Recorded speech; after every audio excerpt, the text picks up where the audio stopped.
Why cross continents?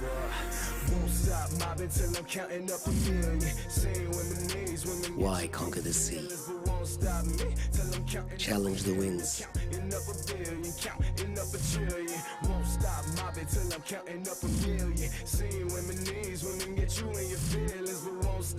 Why push boundaries and cross the limits?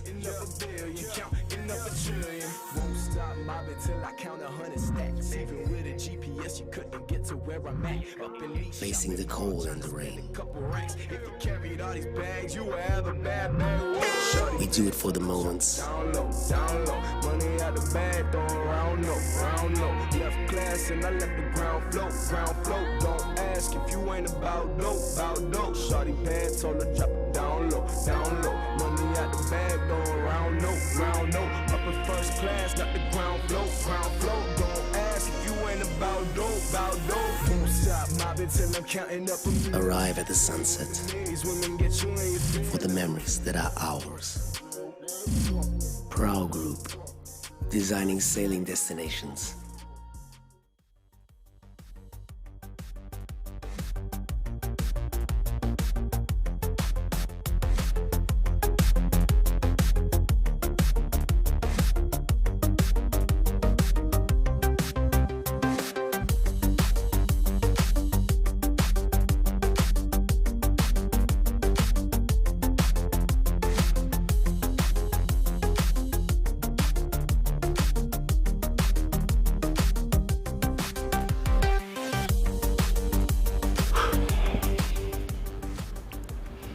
Good morning from Vilamoura. This is day number 6 of the 470 World Championships.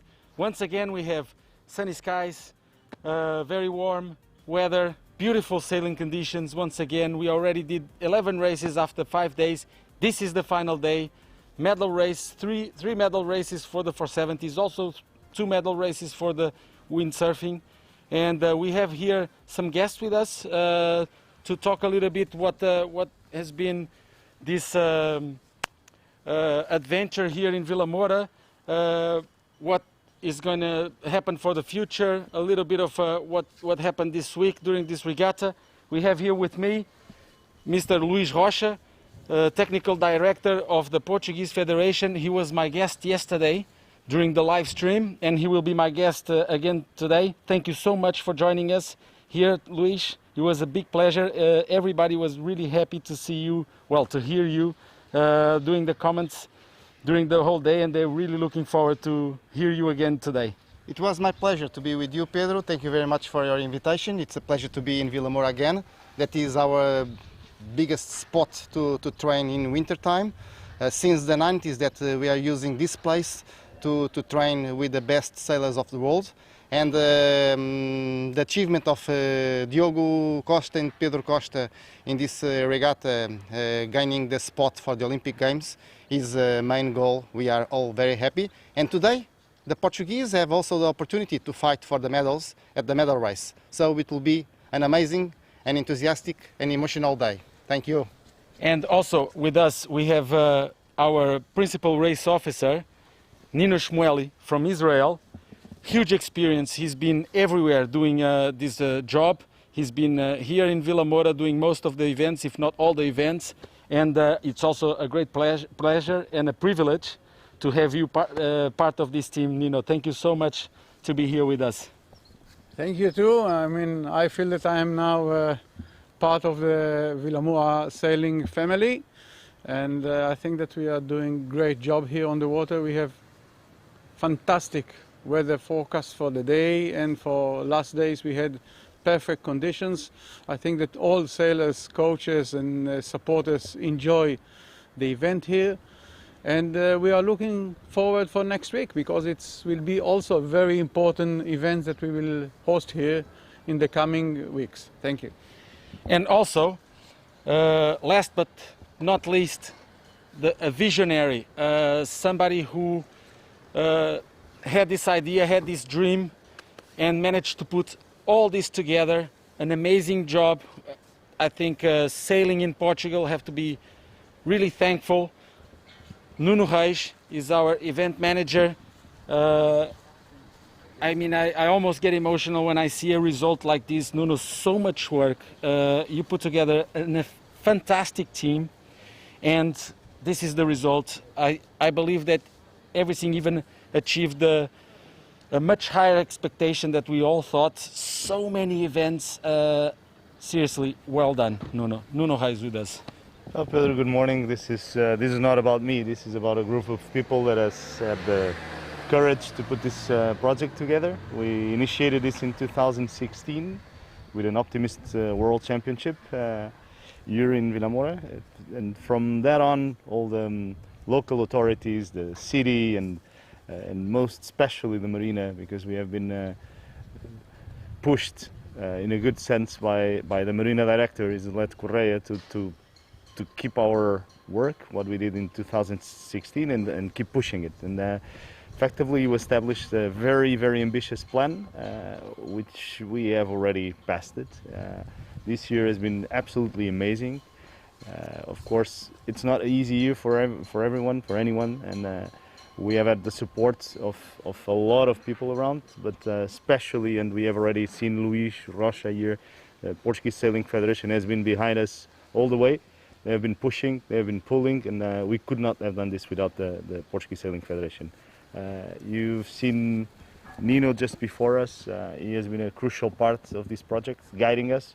Nino has been the principal race officer in 3 Olympic Games, so we don't need to say much more about him. He could have been retired by now, but he took this project with us, and he's guiding us. He's helping us to understand where we are and where we should go. So this is definitely, Pedro, not about me. It's about, we have a team of more than 60 persons getting this project up, and from media to mark layers, and it's a very interesting project. I know that, and I understand, but you have the first credits, because for something like this to happen, somebody needs to have the idea, somebody needs to put the plan together, and who better to do that than you, Nuno. Amazing job. So now we're going to have this beautiful day here for the medal races. Huge expectations. This event was an Olympic qualifier for some countries, as there was a few slots still available for countries to qualify, but also some internal qualification for the countries that already qualified. So teams fighting each other inside the same country, teams fighting with other countries to get this Olympic qualification. And Luís, yesterday it was a very emotional day, because sailing in Portugal has been dropping through the years, and we really need a little boost here. We had the 49er men, Jorge Lima and José Costa, already qualified, and now finally we have another class qualified for the Olympics with the Costa brothers, Diogo and Pedro. They have done an amazing job in the last few years. They were for 20 world champions in 2016. Tell us a little bit about this, all the work that the Federation has been doing and them individually to achieve this huge result. Yeah, it was a very interesting story till now, because Diogo and Pedro, they won the world championship, the 420 world championship, and from that on they start with the 470 class. So they started with the Olympic sailing. That is a completely different world. They were not prepared for that. They have a very difficult character. They are not the typical persons. They are not in the media. They are not in the average of the behaviors, and they are very difficult guys. So they were very, very close to be out of the Olympic preparation due to their character. But we found a strategy to work with them, pushing them, taking them all the advantage of their characteristics. So we built a new frame of working with them, with a lot of co-responsibility, and they did a great job. So it was difficult. It was very difficult, but we found a way to work with them. That was a unique way.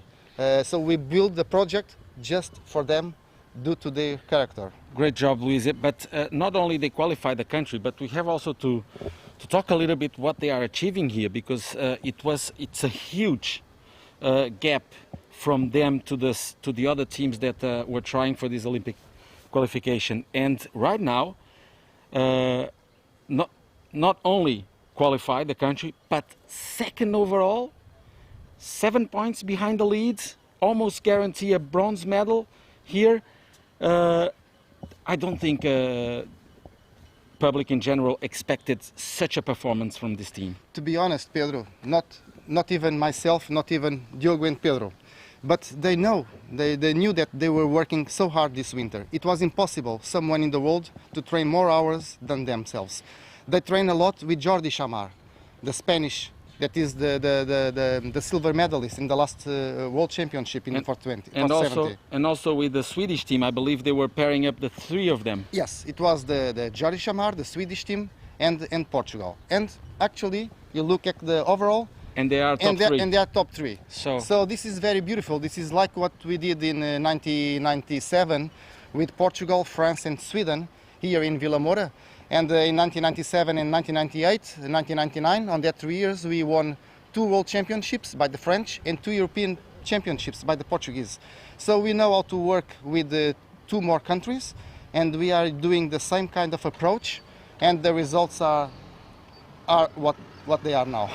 So, I mean, looking at this result and thinking a little bit in the next few months until the Olympic Games, we can almost dream about another medal for Portugal. I mean, if they can keep this work and keep improving, the learning curve has been so steep. Can we expect something like that? To dream, it's very important to dream. The dream, it's a guide to the road you have to do. Of course they can dream, but also there are more 15 teams that can dream about the medal. There are just one between 20 that have the same expectations, and they work so hard. So, of course they can dream.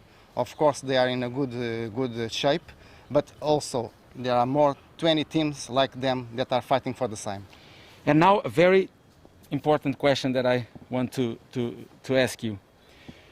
We had a very strong team in the late 90s for 96, a bronze medal for Portugal.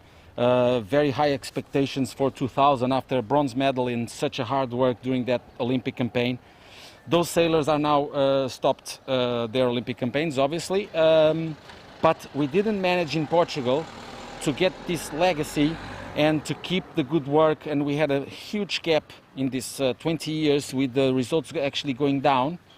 And now that we can see that the work is back here and we are getting the results, how do you think it is possible to not to do the same mistakes, to try and keep what these teams have been doing, try to bring it to the next generations, to the next teams that will follow? Thank you, Pedro. This is a very interesting and very important question.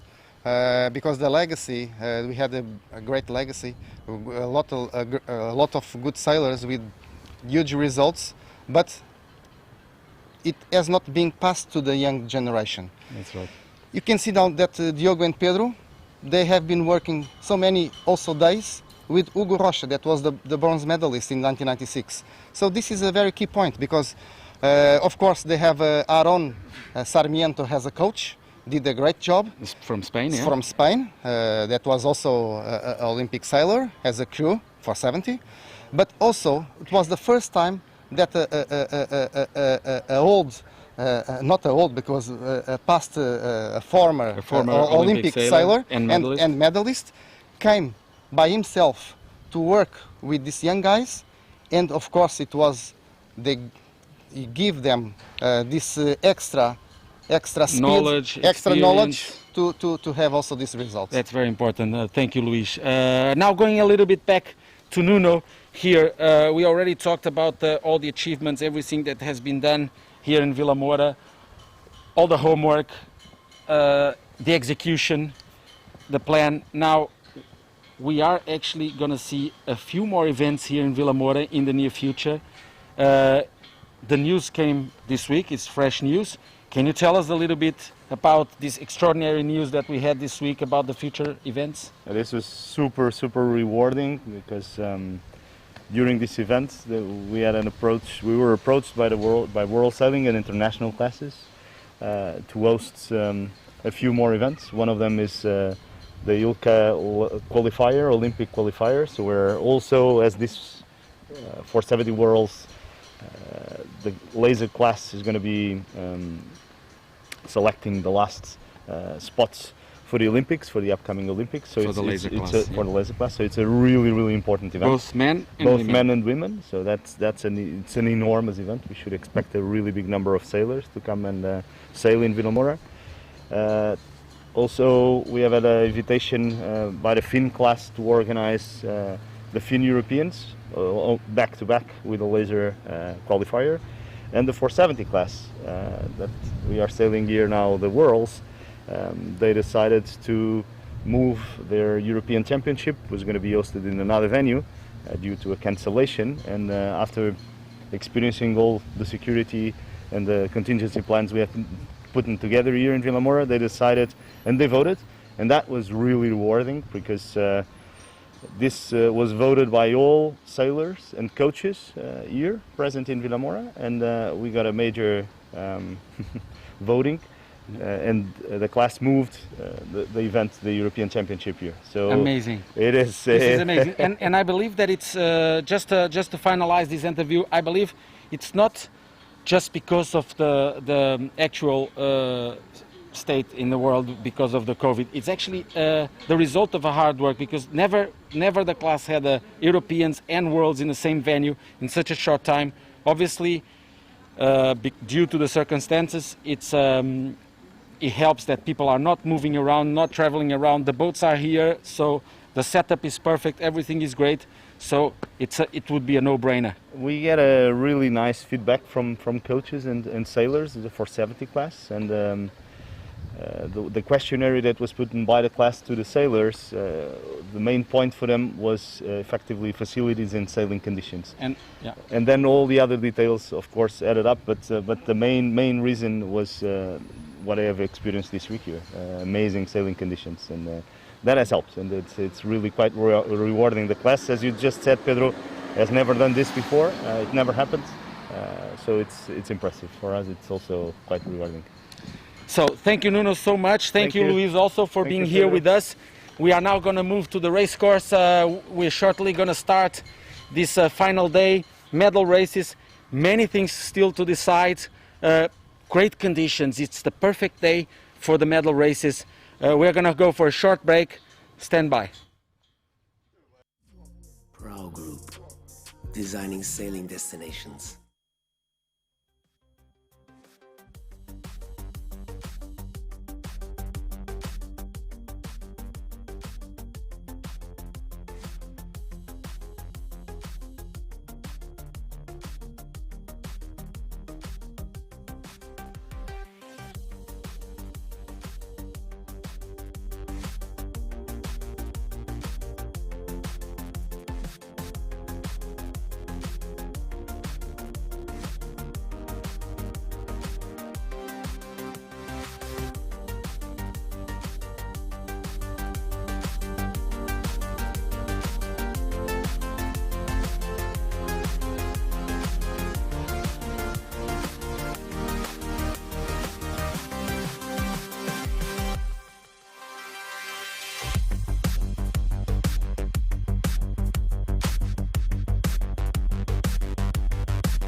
Oof.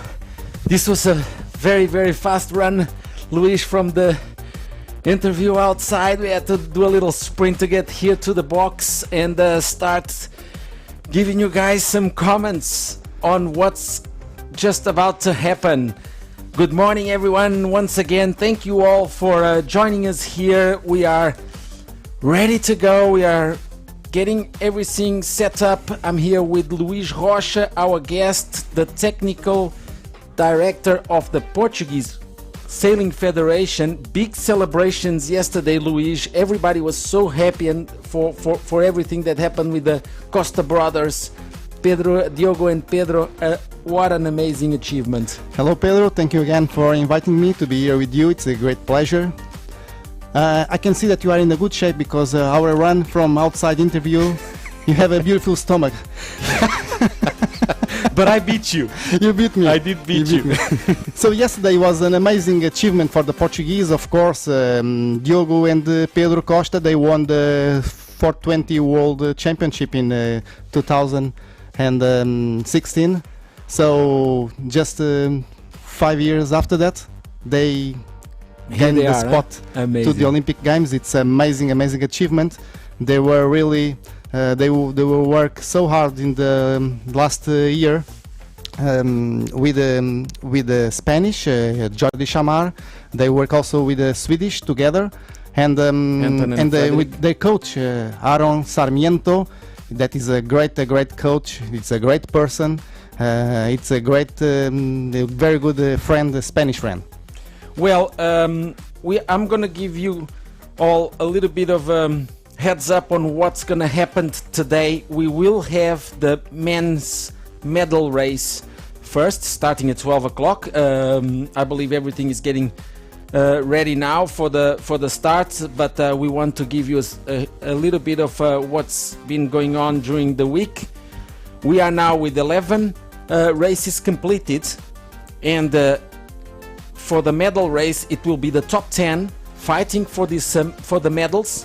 I will start from 10th place at the moment with 108 points. We have Kevin Peponet and Jeremy Mion, France 27, actually on the same points as the Hungarians Balázs and Zombor, and that means that whoever finishes in front of these two teams will obviously have a better score.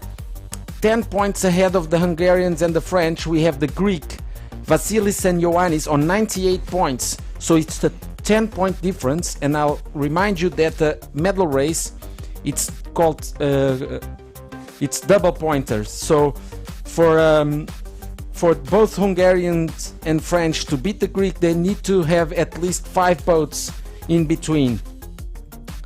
But the Greeks, they also have another fight here, because it's also an Olympic internal qualification between the Greeks, and we have 2 Greek teams right now fighting for that, but it's a big distance. So the only chance for these Greeks, Vasilis and Ioannis, to beat Panagiotis and Pavlos, as the difference is 17 points, they need to win the race, and they need the other Greek team to finish 10th. I think that's going to be a really hard job, Luis.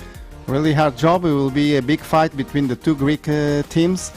We are expecting a lot of Malakias between them on the pre-start, but of course Malakias with respecting the rules. But it will be very interesting. I think all the Greek sailors and fans will be watching this, and also myself will be very interesting, because the Greek people are in my heart.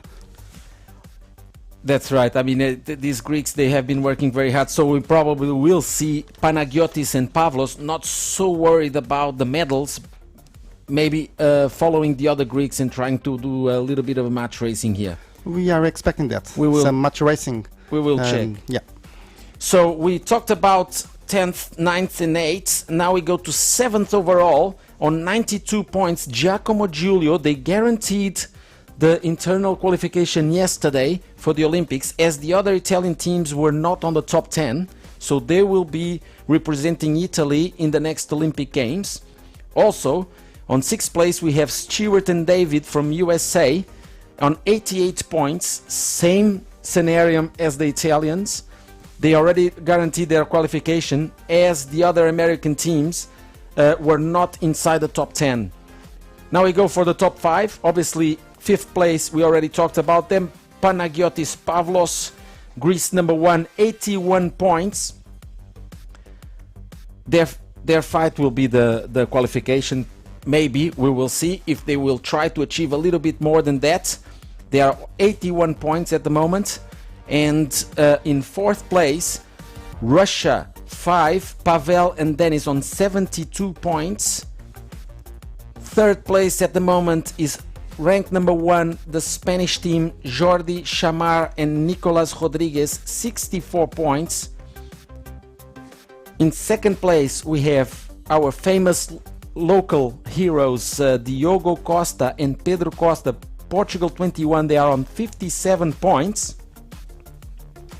And finally, the leaders of the overall from Sweden, 349, Anton and Frederick on 46 points. Now, we have been calculating here a few scenarios here, Luis. So basically, the Swedes, they already guarantee at least silver because they have a 20 point, actually an 18 point lead. No, I'm sorry. Actually, they're 18 points. So if they finish 10th, last in this race, and the Spanish win, the Spanish can still become gold medalists. So there's 3 teams that actually can get the gold medal here. It's Spain, but it's very unlikely because I believe the Swedes will not finish last in this race. Who knows? Everything can happen. The Portuguese have a few different scenarios as well. But the Swedes, to guarantee the gold medal, they only need a 6th place in this fleet, right? So if the Portuguese are not actually winning the race, they can be even worse than that. If the Swedes finish 6th, they are for sure gold medalist. So we have already the Swedish that are an amazing team. They are 2 times European champions. They are probably one of the best teams in the world, and they are sailing perfectly. They are very consistent. They did an amazing regatta this Worlds. So they are probably the ones that we are expecting to have. They have more probability to win the World Championship.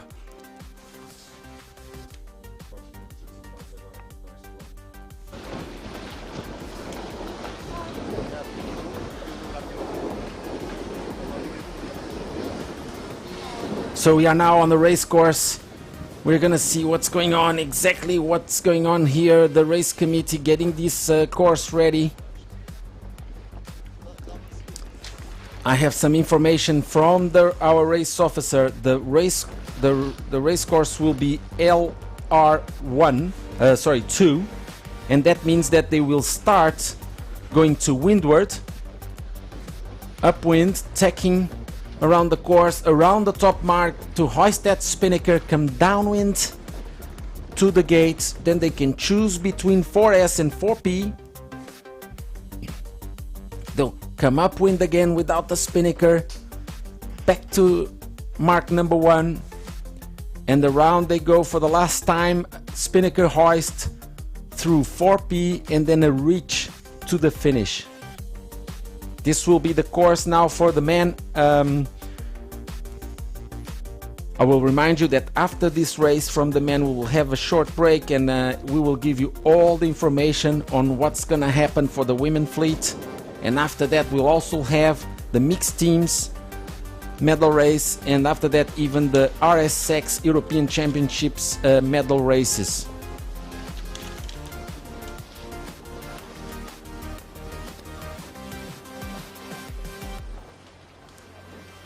So has the whole medal races.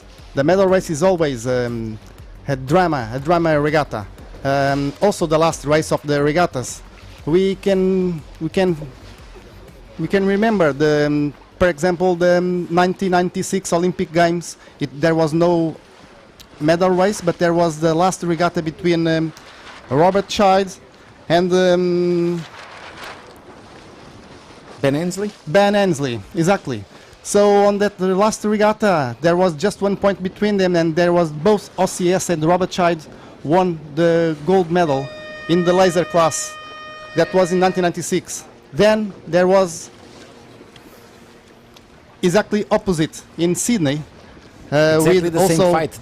with also Ben and the Robert Child, but on that time was Ben the winner of that last regatta. And it was an amazing match race between those two It sailors. was an epic match racing. Epic match racing. There are also some drama, like in Beijing, between Paul Goodison and Rasmus, the Swedish. The Rasmus was also almost a medal, and he got out of the medals because of the match racing between Paul Goodison and Rasmus. But 4 years after, Rasmus got the medal. That's right.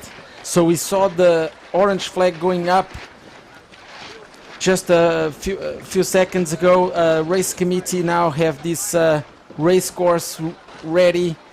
I believe the wind is coming straight down from the north. We have 0.6 nautical miles to the top mark. It's very interesting to understand what will be the strategy between all these sailors, because they can fight between them, they can fight just by a country. Everything can be done, but it's so difficult to fight with against everyone, that I believe the top sailors will sail the best they can on the first upwind, and just after the top mark they will look at the others and to define a strategy, taking in consideration their position on the race. Differently will be, I think, between the Greeks. I do believe that Mantis will do some match racing with the other Greek team, with yes. Vasilis and Ioannis. I believe that. Well, 17 points is a lot, isn't it? It's a lot, but it's what happened with Paul Goodison and Erasmus in Benjin.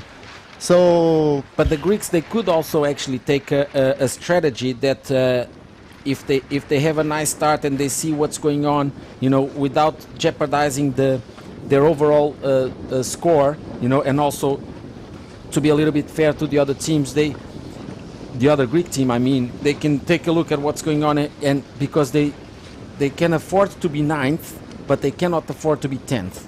So if they are 7 or 8 in the race, all they need to do is just cover one boat. It doesn't have to be the Greek one, but they just have to cover one boat, because if the other Greeks, they have to win the race, so they cannot wait for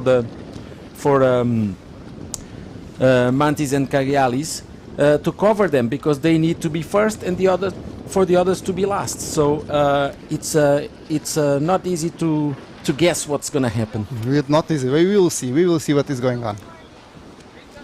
Conditions are similar to yesterday, coming from the north side, so we will see some shifts, we will see some puffs. We can see the race committee with Luís Raposo Veríssimo and Miguel Amaral. And also Penar from Turkey. She will be the principal race officer for the Olympic Games in Tokyo. It's a very strong team here on the committee boat. I'm sure it's a great opportunity also for the young Portuguese race officials to learn so much. They are learning a lot with Bernard, they are learning a lot with Ninos also. Yes, Nino Shimueli from Israel. Here we have the Spanish team. They are adjusting everything, adjusting the shrouds, they will adjust the spreaders, they will adjust the tension, the rake, the position for the barber, for the jib, to make sure that they have the right shape. And they must tune the mind. This will be a tricky regatta. The wind is north wind, is not strong enough to be more steady, so will be tricky. Here we have our local heroes, Diogo and Pedro Costa. We are all so proud of these two boys.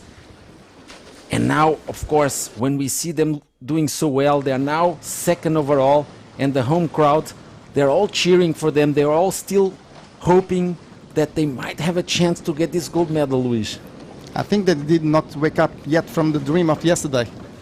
I hope they wake up soon to make a very good regatta. They just have to take pleasure of the moment, take advantage of the opportunities that the race can give them. And to be honest, in a situation like them, they are the outsiders. So they have nothing to lose, they have all to win. That's right. You can see here, 5-minute gun just went up, less than 5 minutes for the start of this medal race for the 470 World Championships in Vilamoura. We will try to get a little countdown here for the start. A little bit limited here for the clock. Sometimes we have a little delay on the signal, but we will try to match that. Time is counting down, the tension will be growing, and this is a very interesting moment of the regatta.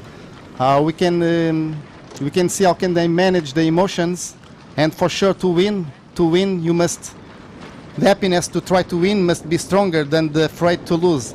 This is a very key 4 approach. minutes, Luis. 4-minute gun. Very key approach to the way that you look for the regatta. Trying to win with happiness, not to be afraid to lose. Well, I don't know about you, Luis, but I am getting very excited I'm nervous. here. I am I'm feeling nervous. the adrenaline. I must be honest with you, I'm nervous. I don't know. I hope they are not as nervous as I am right now. I'm too nervous. That's why I became a coach. Well, let's see what's going to happen. It's just less than 4 minutes for the start. It's a short starting line, Luis, but it's only 10 boats, so we don't need a much longer line. No, than that. it's enough. It's 10 boats, so And short. also, I believe that a short line on these medal races will give a lot more action, less room to get in there. 10 boats will be a huge fight, not much room. Boat handling, trying to hold the lane there for acceleration, positioning for the start will be crucial. Yes, the acceleration, it's the very key point. And on the right point of the line to catch the first puff and the first wind shift. 2 minutes 49 to go. We do have a countdown on our screen. That's right. I mean, this is new to me. I didn't know that they were going to manage to do that. Well, we are let's see improving, if it's Pedro. We are synchronized. improving. It's improving. We're learning.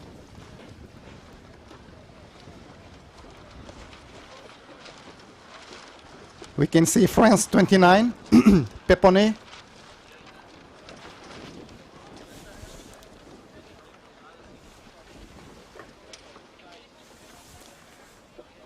I'm here with Luis Rocha to comment on this race for you at home, the 470 World Championships. Peponet was a gold medalist in 88 Olympic Games in 470. But I'm afraid it's not the same Peponet. It was his father. It was his father.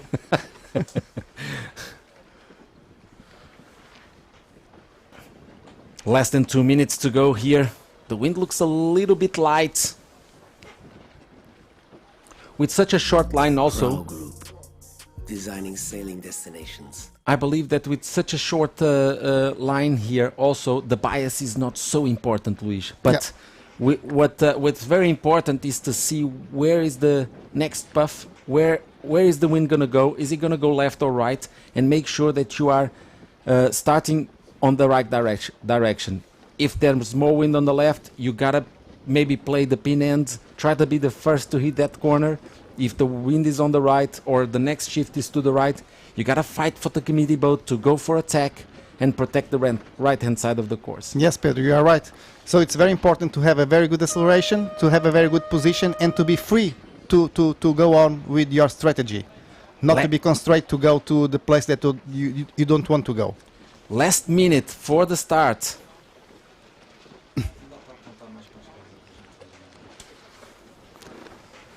"45 seconds.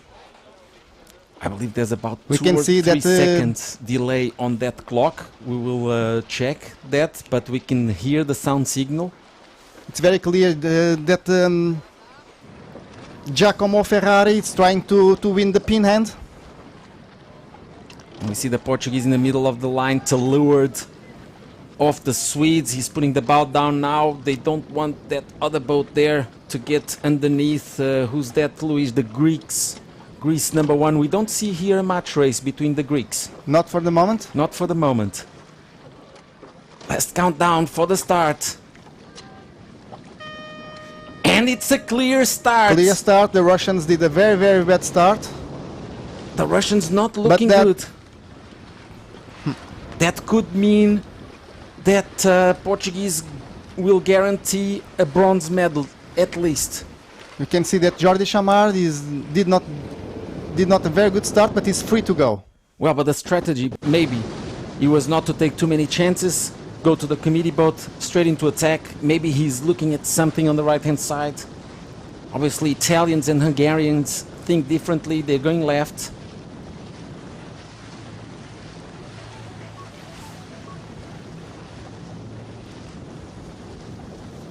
Well, we can see the Russians going a little bit higher than the Italians here, maybe a little further right wind there, but it's changing all the time. We can see the bow coming back down again. Hungarians really fast. It looks like they are The going a little bit Russians keep forward on going, the tacking and Italians. tacking, trying to find free hair, clear hair. But it's not being easy for the moment for the Russian team. Well, the Italians a little bit isolated. We can see from this angle the Portuguese are looking quite strong, Luis. Yes, yeah, they are in a very good position. They are in the middle of the fleet with good speed. Where are the Swedes? Clear hair to go fast. Luis, I have to tell you that the Swedes are not in a very easy position there. They are losing the lane to the French. They're going for attack. We could see a fight here for the gold medal. If the Portuguese manage to finish, to have 6 boats in between them and the Swedes, they will get the gold medal. But they need 6 boats and there's only another 8 boats, so they need the Swedes to finish 7th or worse, and then they need to win the race if the Swedish are 7th, or 2nd if the Swedish are 8th. Very good. A good angle from the French coming from the right. Shift. We'll probably see Kevin the Pepané Portuguese. is taking advantage of that. Well, the Portuguese tacked underneath. They also Of on the course, right they hand tack shift. immediately. They didn't cross they didn't cross because you never can cross behind. But we You can must see catch immediately the good shift. the French now bow down. That right hand shift was not very long. The Hungarians and Italians coming from the left.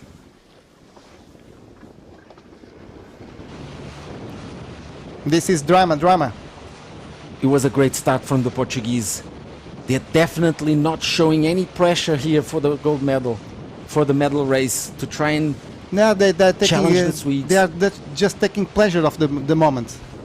They already get the spot for the games. Now they just have to sail with pleasure. Well, they're coming across in the middle of the course here. This is a very difficult decision now for the Portuguese: tacking or cross. Well, they crossing, they will go to the left. It will be on the corner of the left. Maybe that is not very good. We will see after. But Hungarians and Italians, they made the best choice to protect the left-hand side. The Portuguese played the middle right, and they are now heading to the left-hand side of the course. The question is, what is the next wind shift? Is it right or is it left? And the most important wind shift is the last one from the beat, because that's the last crossing, and you don't want to be coming to the mark on a header. You want to be on a high, That's on a correct, nice Pedro. lift with some pressure, if possible. You must be patient with this wind. Waiting for the right moment for the cross.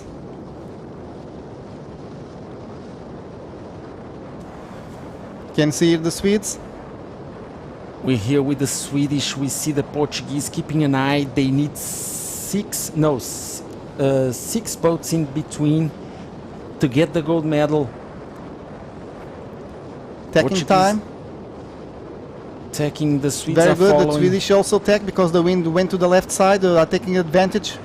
Luis, did you see that tack from the Swede? It was not the best tack. He let the mainsail go a little bit.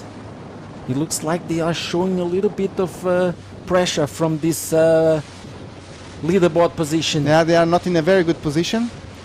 Now it's time to Diogo and Pedro to go fast because they are in a good shift. They have to be fast because probably there will be...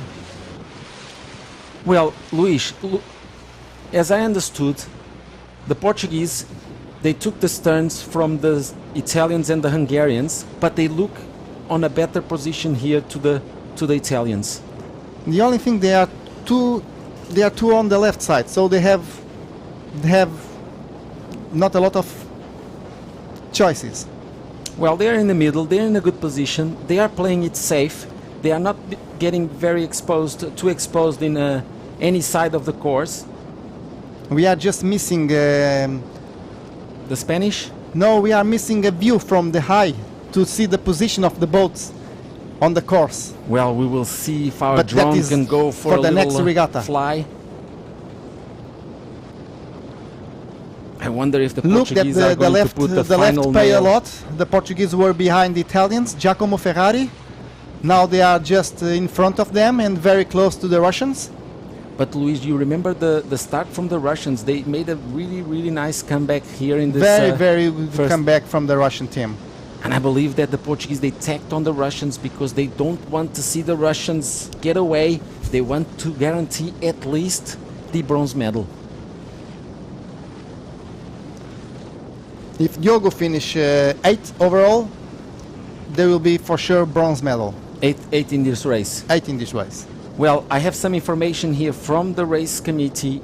The wind is coming from 345. It's about 6-7 knots of wind at the moment.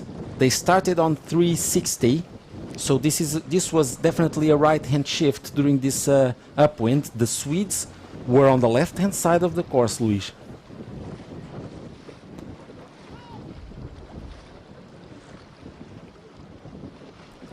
It's getting quite light here. Yeah, Luis. light wind, lighter. Portuguese going for another attack on the Ooh, Russians. not risking too much. Well, I don't think they could cross, Luis. Let's see if they can manage to lay this mark and lead the medal race for the 470 World Championships. Yeah, it was a clear attack. From Portugal. Out of the zone. Wow, Luis. I mean, how proud can we be from these guys? Look, leading the medal race. What an effort from the Portuguese, followed by the Russians and the Hungarians. Let's see what is going on with both Greek teams. Of course, they did much racing, not on the pre-start, but during the race. They are quite close.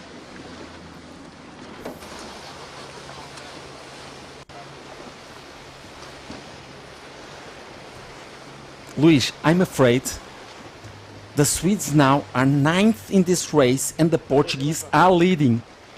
At the moment, the Portuguese are leading the overall provisional scoreboard. I think I'm going to have a heart attack here, Luis. I'm sorry. Do you have the equipment to revive me here? I will revive you. Don't worry. I will kiss you, Pedro. All happening in Vilamoura right now, medal race, and we do have our local heroes looking strong for the gold medal. But still a lot to go. A lot to go. The Swedish are very, very good. They will do what they can. Another to very climb on important aspect, Luis, it was the Swedes going around 9th and the Spanish going around 10th. So I'll be very surprised if at least the silver medal will go to the Portuguese. If things keep going like that, yes. Yes. Because the Spanish, they need to finish in front of the Portuguese by 3 or 4 places. Three places. They must finish 3 places in front of Portugal to be in front overall. Very good jibe. We can see the body language there, Luis. They are so relaxed, so focused. They're not looking back. They just want to win the race. That's the I spoke the with job. Diogo and Pedro just before going to the water, and Pedro told me, we are trying to win. We will do all to win this the race. top mark. Winning the top mark, then we will look what to do after that. Well, but right now, the only strategy for them is to win the race. It doesn't matter where the Swedes are. They cannot control the others anymore. They can do what they can do, that is winning the race. They cannot do better than that. Yes. But I'm sure the Swedes, with so much experience, they will try to find a way here. But this fleet is so strong, it will not be easy to overtake some boats during this race. But it's a very tricky field with shifty and a lot of difference of pressure. Look right now, the Swedish, they have no wind at all, or very light wind.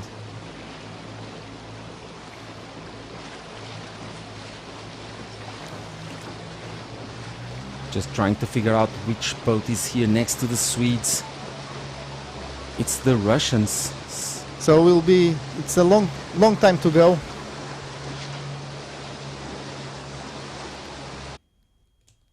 Very, very difficult. This image we can see how difficult.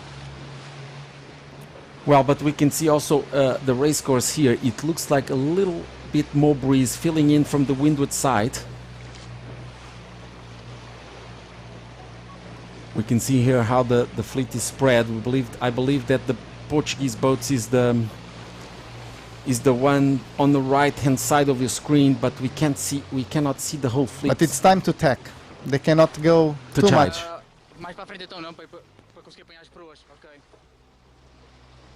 That's right, guys. Well done. They'll be coming on starboard. This is super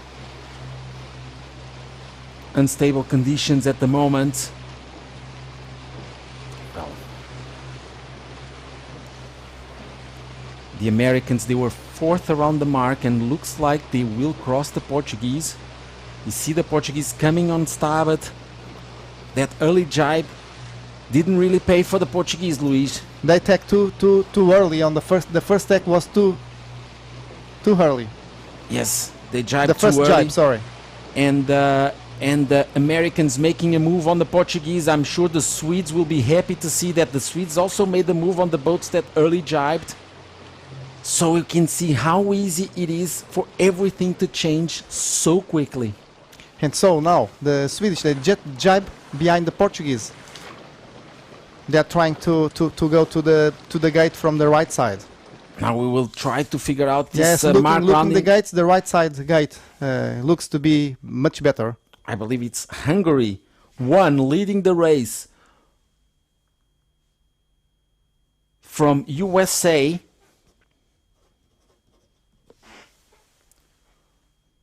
The Portuguese will be third around the mark, followed by the French and then the Italians.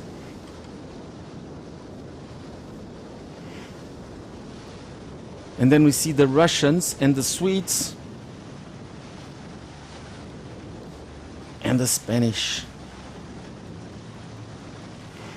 We're missing still two boats. I believe it's the Greeks. Here we go on the match racing that we talked about. Both Greek teams 9th and 10th. This will actually help the Swedes, because if the Greeks are just match racing, it's two less boats to be part of this game, Luis. Yeah, so we were expecting that. If not the pre-start, yes, during the race. There was a penalty.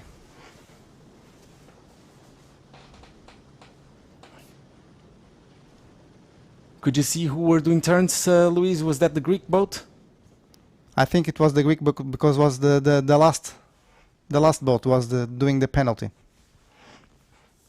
So we have now Hungarians leading from the Americans, followed by the Portuguese. And then we have the French, the Italians, the Russians. The Swedish were 6 in this race, and that is enough for them to guarantee the gold medal, even if the Portuguese win the race. That's correct. So we have the Spanish in 7th. Russians only 2 places ahead of the Spanish, but I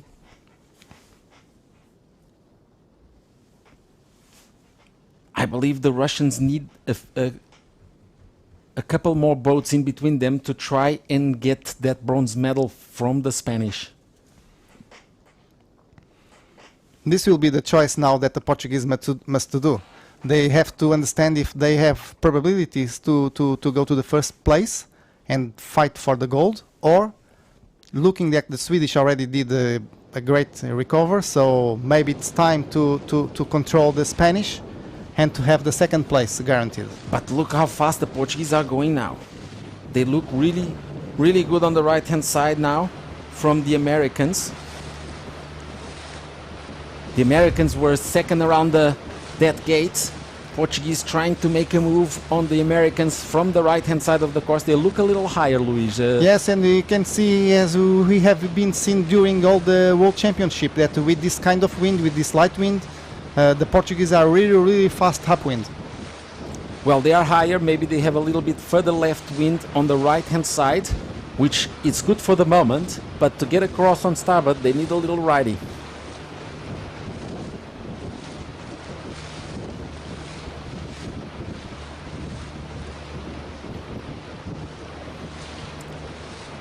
Well, they are doing everything they can, but they know that the Swedes, they cannot control the Swedes.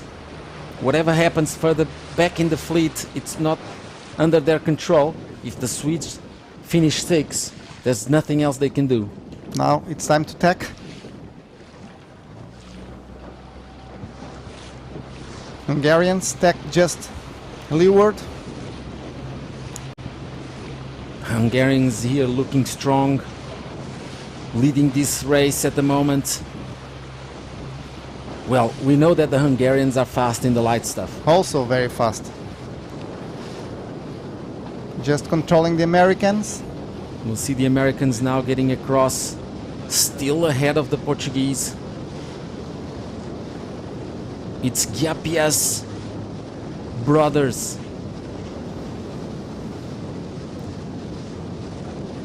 Their target was to try and qualify Hungary for the Olympic Games, but the Portuguese got the best out of them.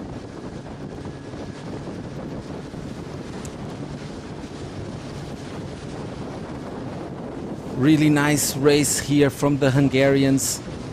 I remind you, they were 9th overall. Both Greek teams are in the back. They will beat Greece number 10.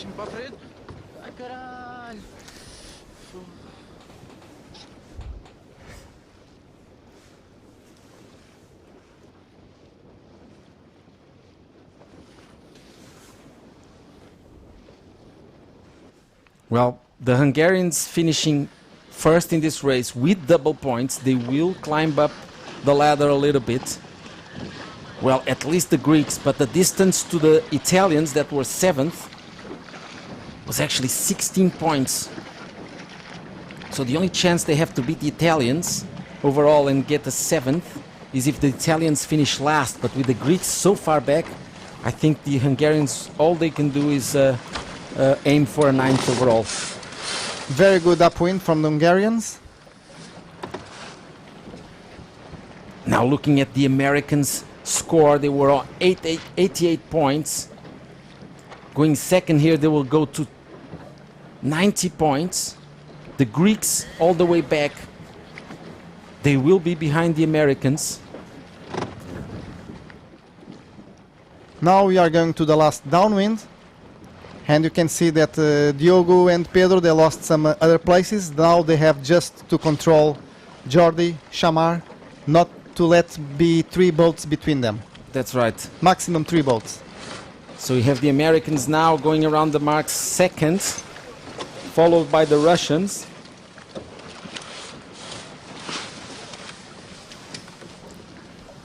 Well, but Luis, the Russians are also in the game.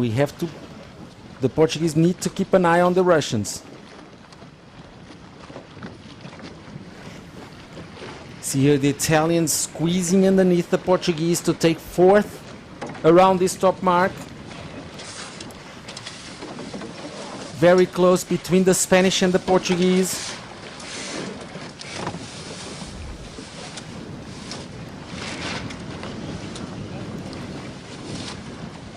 As it is, the Russians will go to 78 points. The Portuguese will go to 67 points. And the Spanish will go to 76. So right now it's only 2 points on the fight for the bronze medal. The Portuguese have a little bit of a lead here. Portuguese still 9 points ahead of the Spanish at the moment. 11 points ahead of the Russians. The Swedes now, they can breathe because the Portuguese outside the top 3. So their result will not matter for this gold medal fight. This will be till the last meter. Well, let's see if there's any puff or any big shift that could change everything around.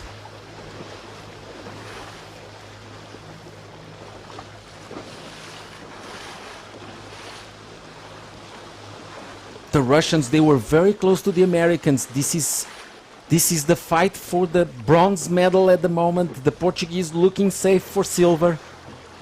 The Swedes looked like they'd done enough. See the Spanish guys jibing, going for a jibe there.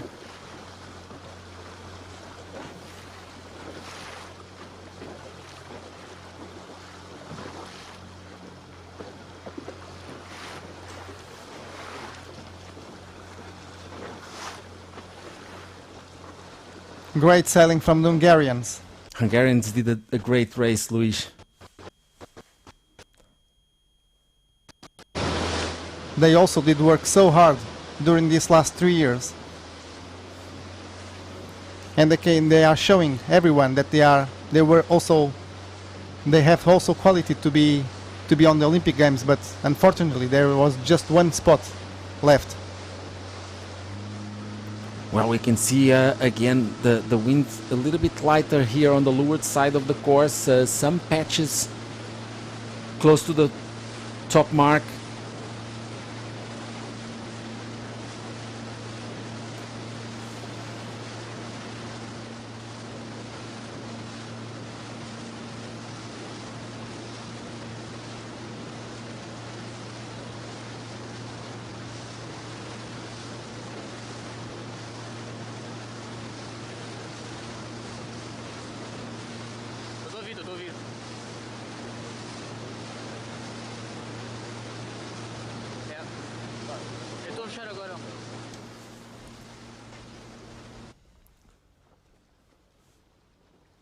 We are trying to get the best angles here to see what's going on.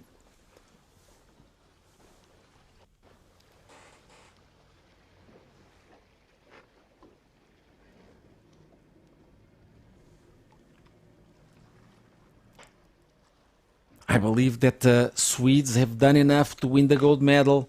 The Portuguese were looking good to secure silver, but it was very tight between the Russians and the Spanish. The Russians, they climbed up. They had a really bad start, Luis. The Russians, they did a great job around the race course. Even the first upwind. Even the first upwind, they were already up there, and they were now just behind the Americans that were second around the mark, and the Russians third. This is the key point of the regatta now. This approach to the gate, to the last. Well, we can see reach those 5 boats the finish. there, Luis. If we can get an angle on those 5 boats that are really close. There is the fight for the medals.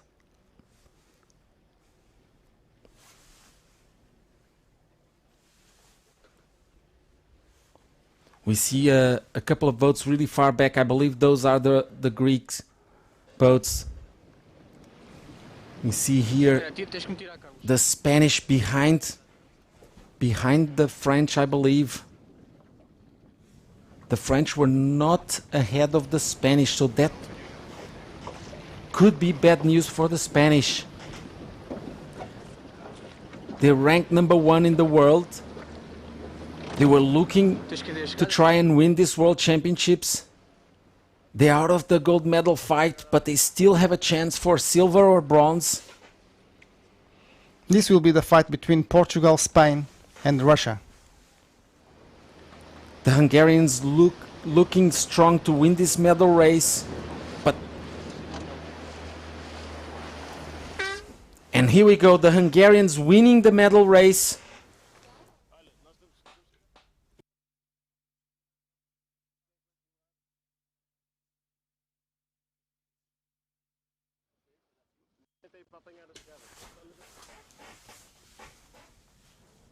So we see here the Americans second.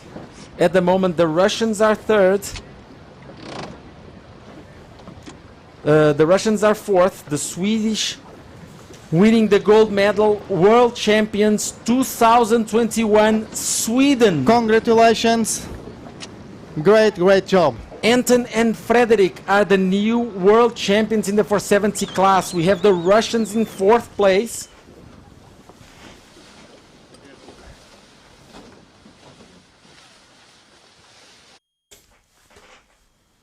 And we are not with the right angle now to try and find out who got the bronze. We see the Spanish here and the Portuguese. This means that the Portuguese are vice world champions 2021.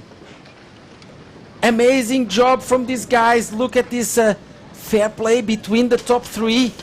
They're all celebrating with each other. Congratulations to all. This is family. This is sailing. This is sailing, amazing, this is Luis. friendship. They didn't even drop the spinnaker. They went straight to celebrate and congratulate the world Congratulations champions. to the Swedish guys. They were perfect. Very good team.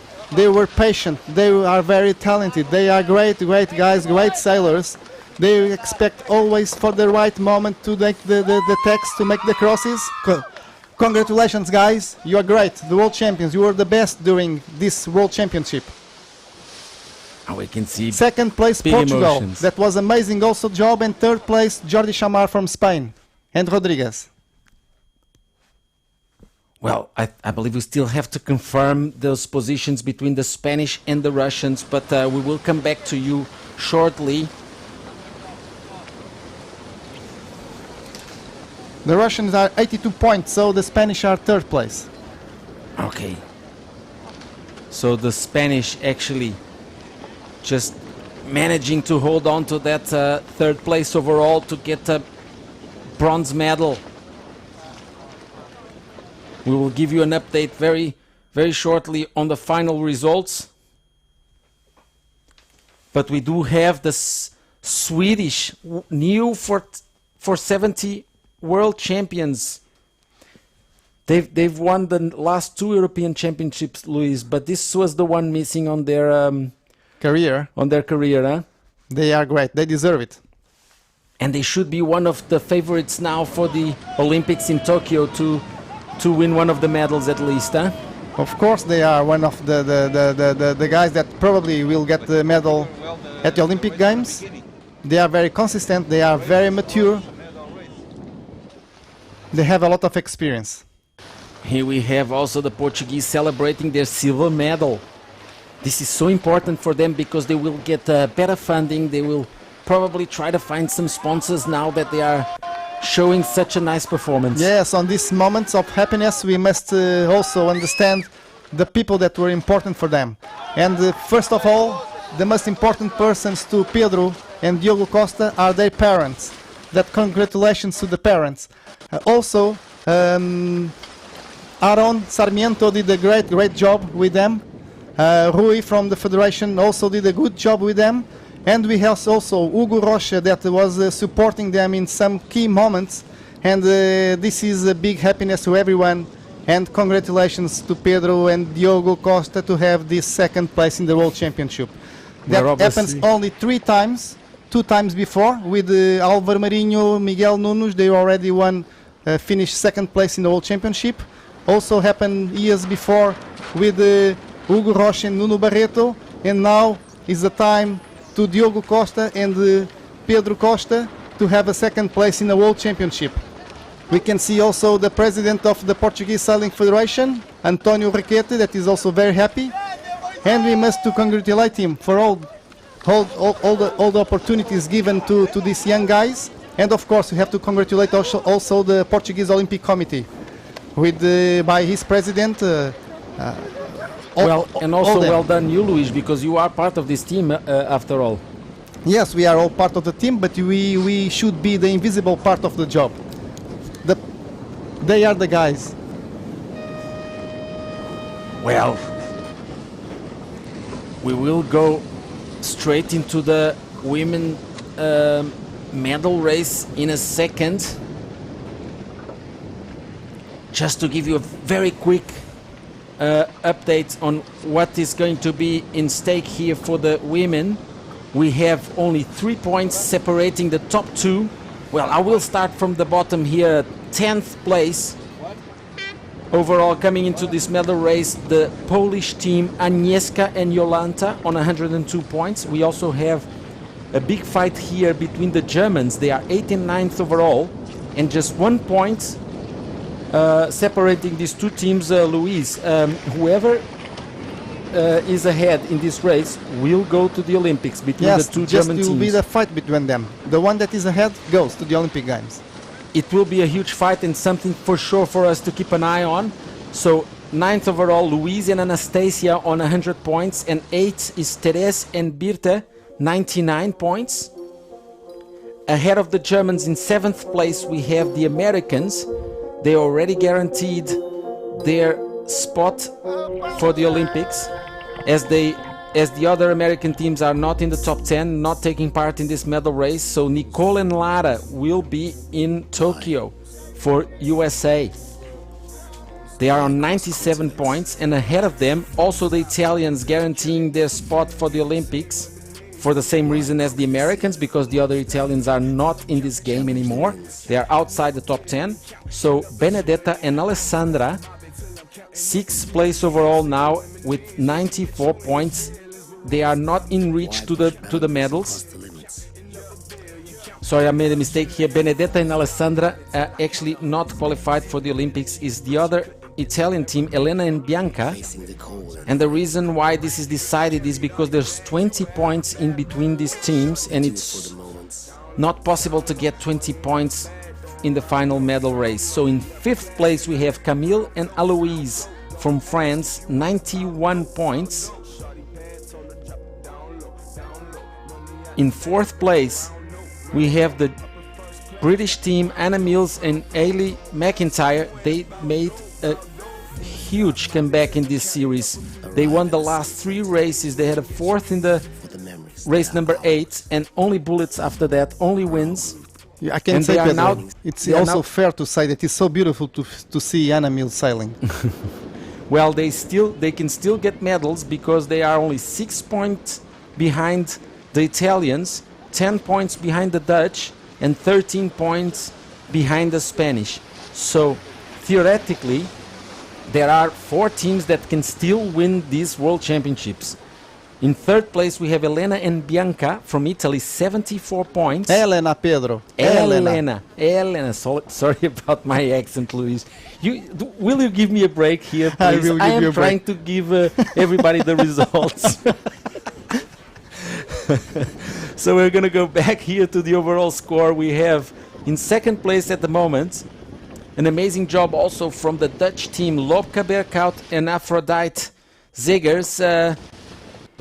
Lobka, former Olympic medalist and multiple world champion in the 470 class. And then on the top of the leaderboard we have the Spanish team, Silvia Mas and Patricia Cantero Reina. Spain 18, they are on 67 points, and they are only 3 points ahead of the Dutch team.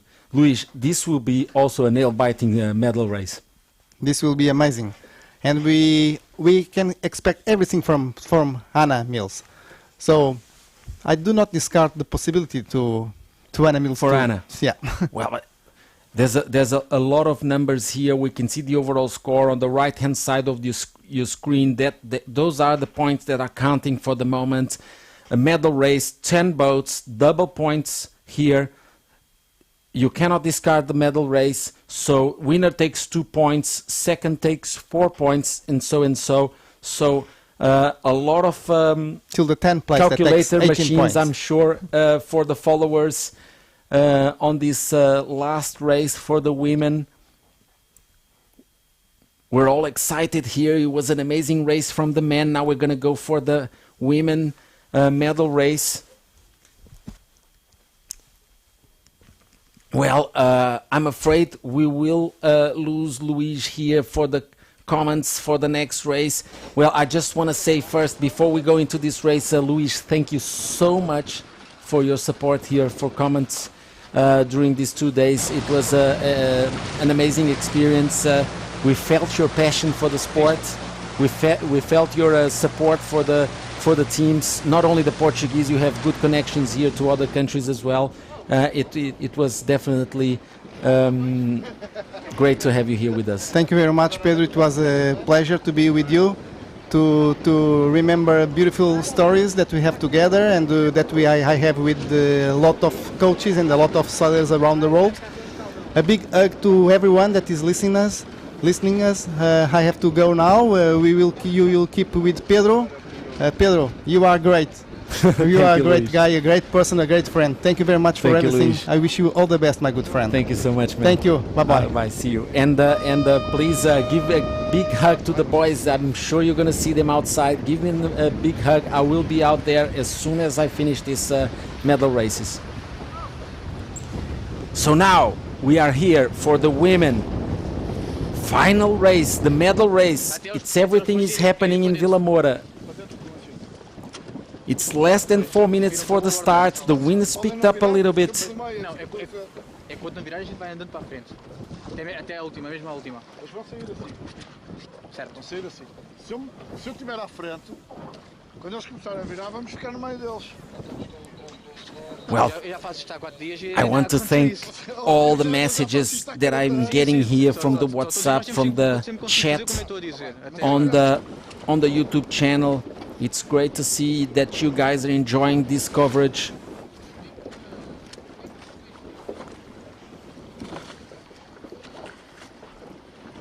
We can see here the Italians, Italy 6, Elena.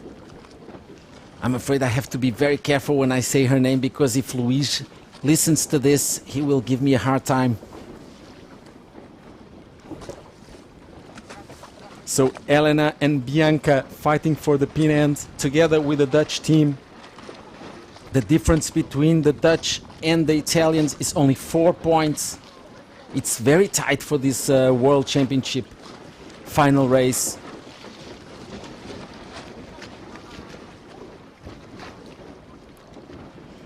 I believe there's a little bit of a pin bias. It looks like the pin is favored, but it's a short line. Most important is to get off this line,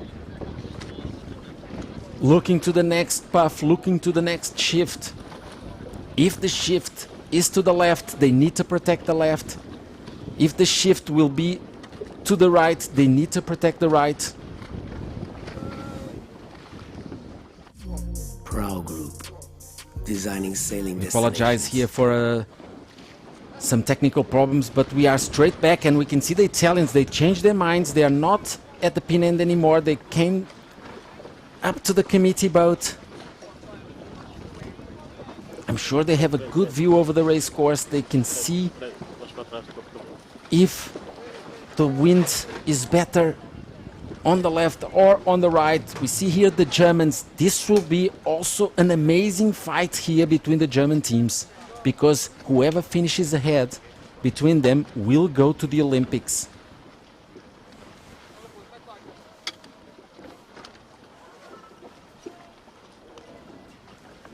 So it's Teres and Birte from Germany against Louise and Anastasia. Internal qualification. That's the last minute for the start.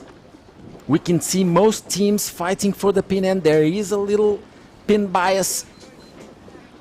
And for those that don't understand, the boats will go upwind. And if we try to see a perpendicular to the wind direction, here we go. It's an AP flag. It's what we were talking about. The wind is a little bit to the left. That means that it wouldn't be a fair race. And our race officer, Miguel Amaral and Penar, they are sharp and they are making sure that they will not start the race if it's not fair. We could see all the teams fighting for that pin. And I mean, you don't need to be, even if you are not having the best readings on the wind, if a race officer, if he sees all the teams fighting for the same side of the line, they will know that something is not right.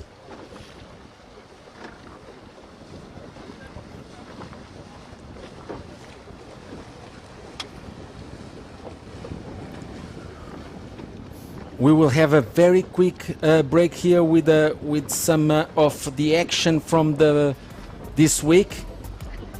I will also take a quick break and I will be back as soon as possible to follow this start for the women medal race for 70 World Championship.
Here we are back in action for the women's medal race.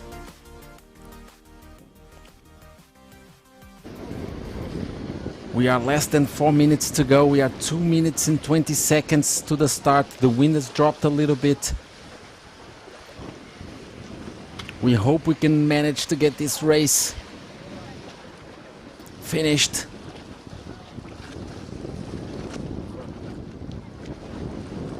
We can see those flags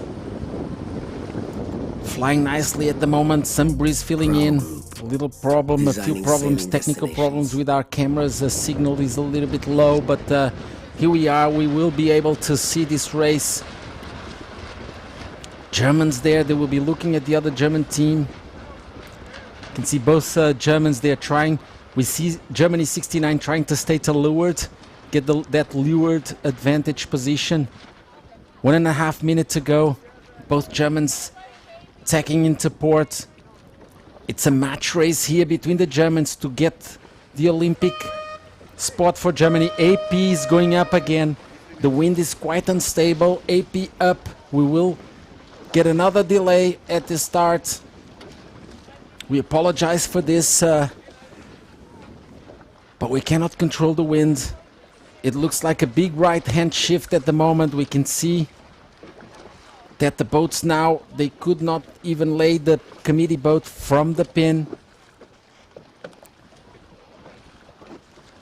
There's no other option for our race officer here. He had to AP this start. I'm sure in one stage they will just let it go because we need this race. And sometimes luck has to be part of the game as well.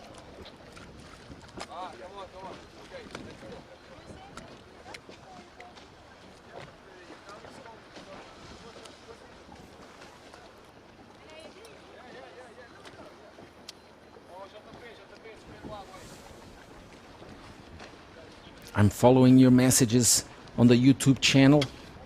I'm following the messages on the WhatsApp.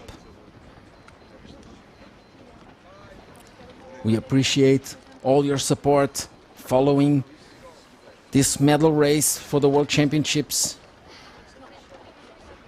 The men are finished. And the Swedes are the new world champions for the 470 class. Anton and Frederick did a great job the whole week. They finished third on the medal race, and that was enough for them to hold on to gold medal to the first place. We saw an amazing result for the Portuguese, Diogo and Pedro Costa, finishing second in these World Championships on 73 points, 5 points ahead of the Spanish. They were eighth in the medal race. They were around the top mark, leading.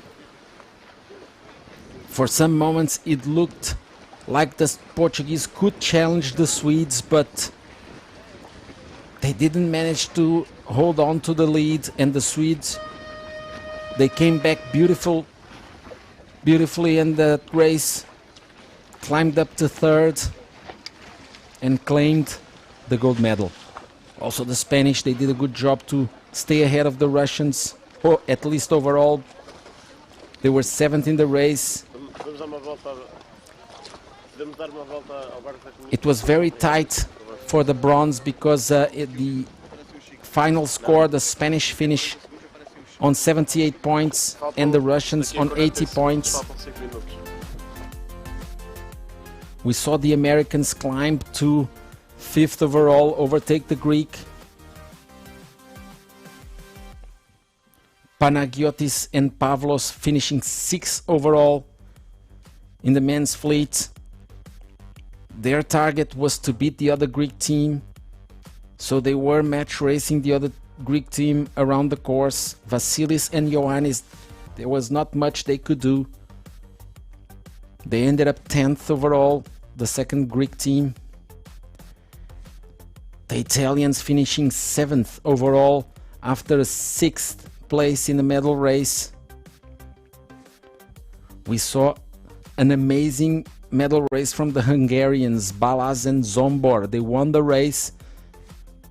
That got them up to 8th place, but it wasn't enough to get any other spots on the leaderboard. The French Kevin Peponet and Jeremy finishing 9th with the same points as the Greek Vasilis and Ioannis on 118 points. We have a beautiful view here over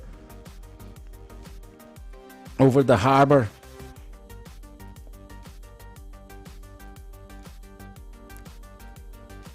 Such a lovely setup for sailing here in Vilamoura, with the harbor being so close to the race course.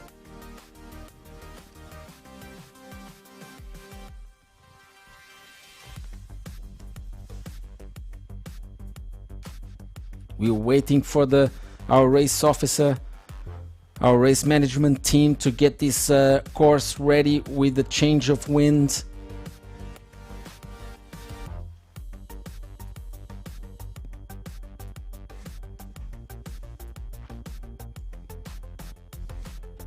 It's perfect setup for sailing here. We see there the pontoon where the ribs can fill in.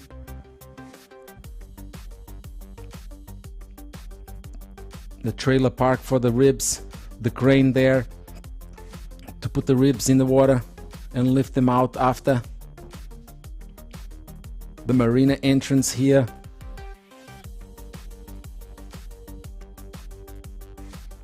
Once they are out, they are very close to the race course, and when they are here preparing their championships, once they leave the harbor, they can go straight into practice mode, as the wind is quite clear off this harbor. Well, when the wind is coming from the land, it's a little bit more tricky, more unstable.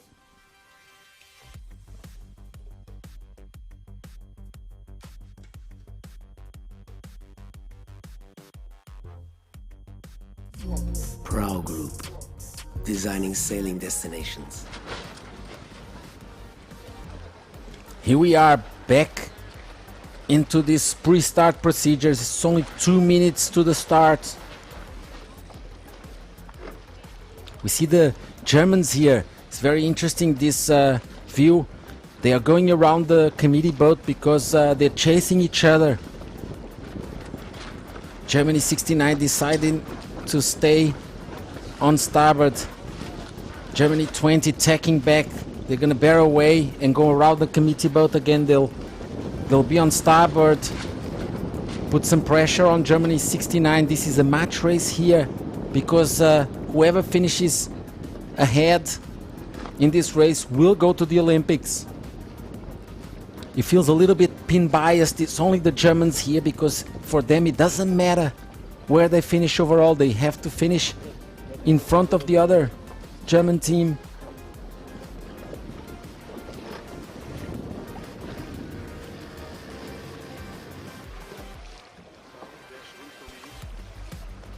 We'll try to move to the pin end here. We can see a pin end. We see how tight is the angle on starboard to get across the line.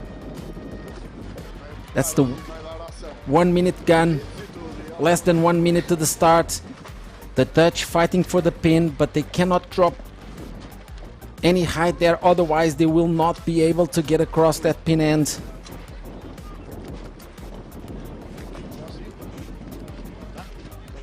You can see the wind went back to the left. We saw a first AP flag on the first attempt with a left-hand shift, and they had to AP that.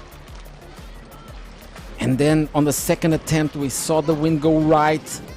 They also AP'd that one. It's a big fight for the pin. I'm pretty sure the race officer is wondering if he should AP this one as well. Well, if they do, I wouldn't blame him, but 3 seconds to the start. And that's the gun. Anna Mills and Eiley having the best start, but they think they could be over the line, so they decide to go back. The Dutch team starting from the pin. It's an individual recall. That means that whoever thinks they're over the line, they will go back. We saw the the British team go back. That flag didn't go down, so the French decided to go back as well. Question mark is if the Dutch were over the line as well. We will try to see if that flag stays up. That means that more teams were over the line.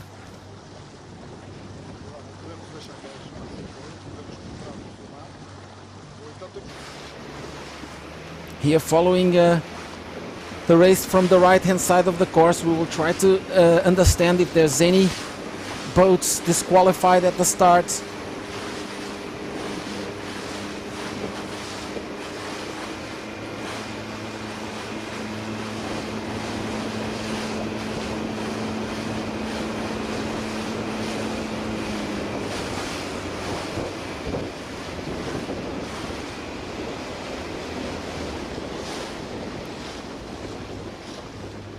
See here the Spanish trying to cover the Polish, or maybe just taking the tag for the shift. We can see the Dutch there on the left hand side.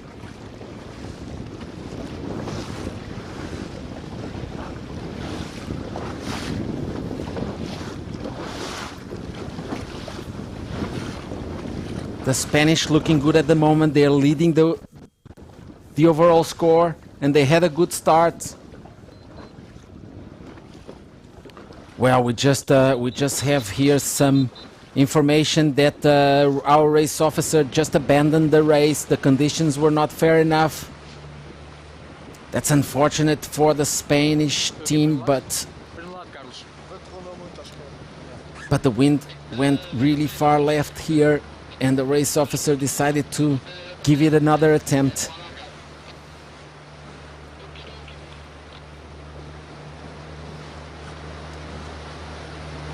Well, after starting over the line, I'm sure the British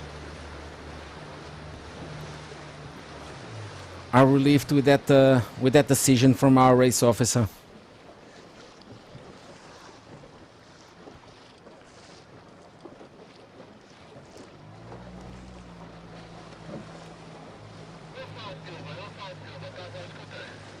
We had great sailing conditions throughout the week. But today the wind is not helping that much, unfortunately. I'm pretty sure we still will be able to have a nice race. Here the Germans, they can breathe a little bit. They were fighting so hard during that pre-start. It was a huge fight between both German teams, fighting here for the Olympic slot for Germany. Germany is qualified for the Olympics, but only one team can make it. And the decision will be on this race, as they are separated by just 1 point overall.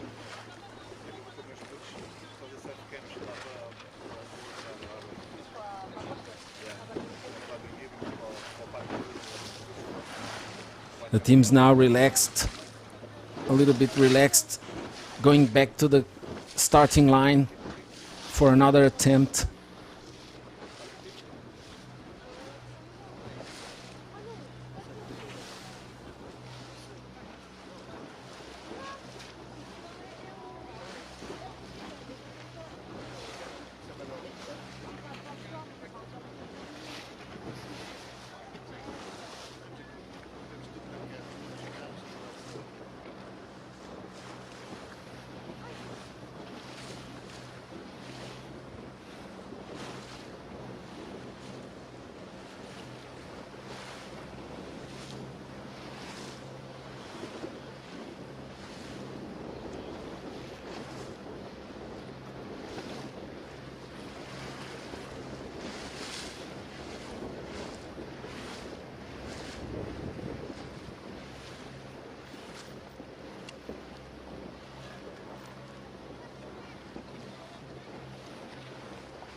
We will go for a short break here. The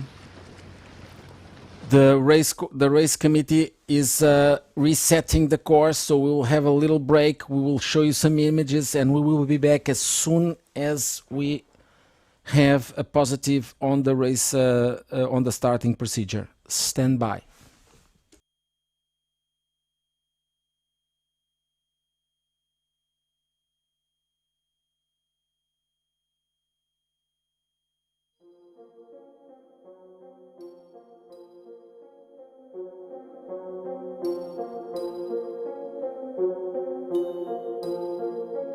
Up on the track.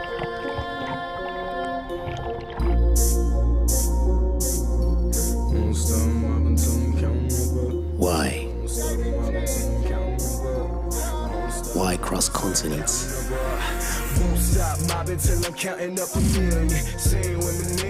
Why conquer the sea? Challenge the winds.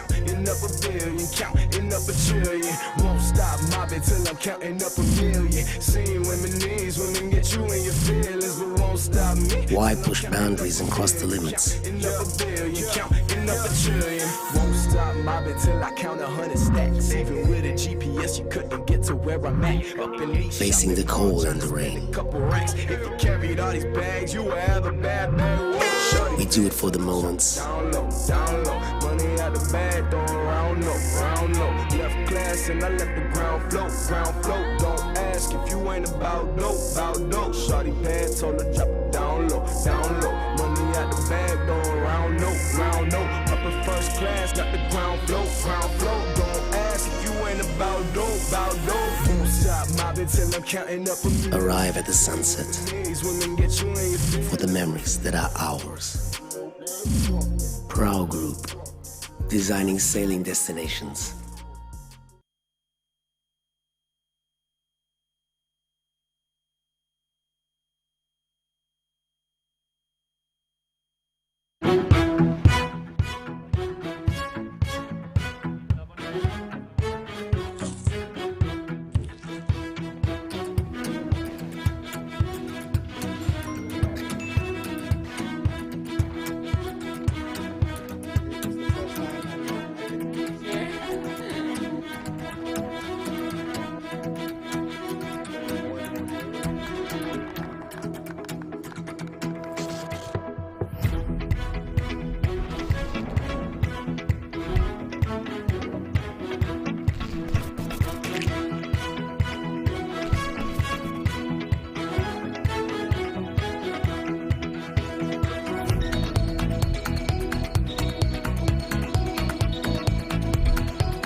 Sì, no.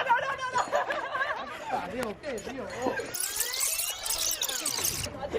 Ragazzi, con le scarpe? Le scarpe, ma sì, che te ne frega! Dai, calmato. No, ormai è fatto, non puoi più parlare. 1, 2, Valla, lei! 3, basta! Io corro, ciao! Adesso te ne ne so. Muove meno a tutto! Meritato, meritato.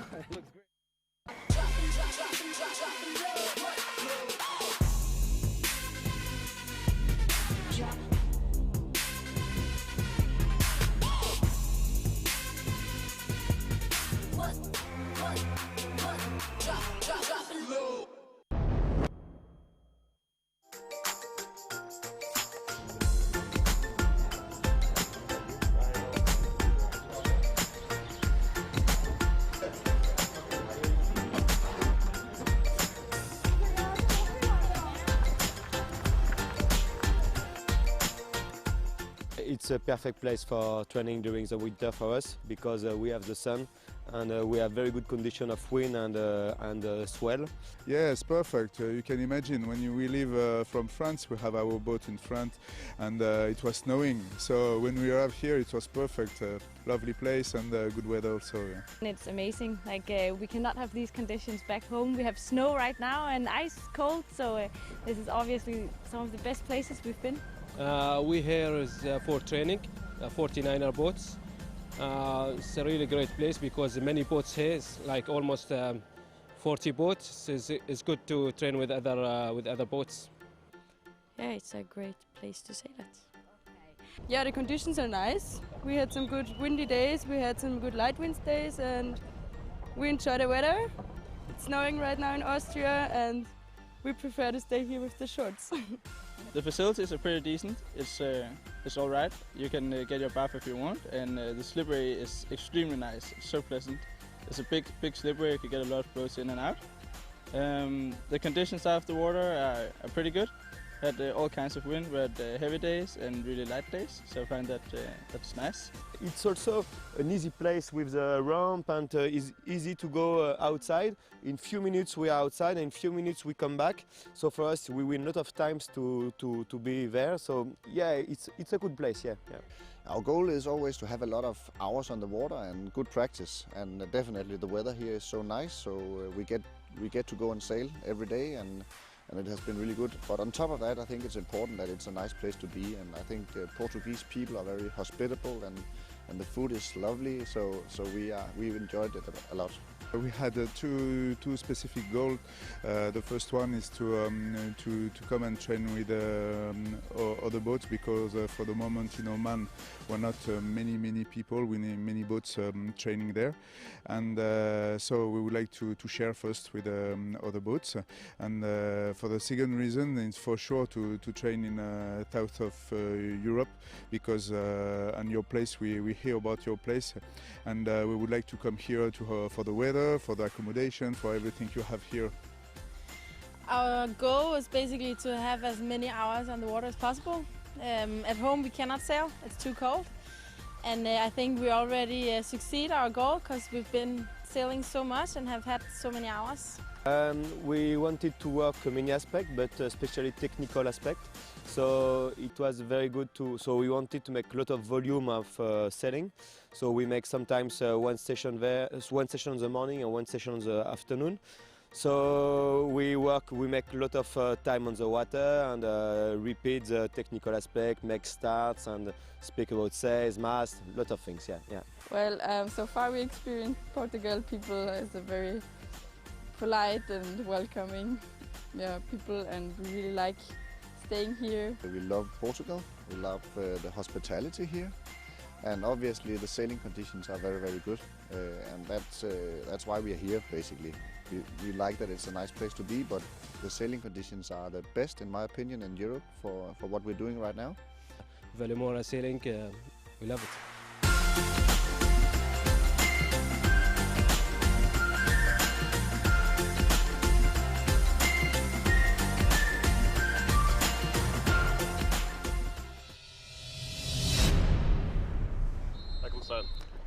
Here we are, back in the starting line for the women medal race. It's been hard to get this race going.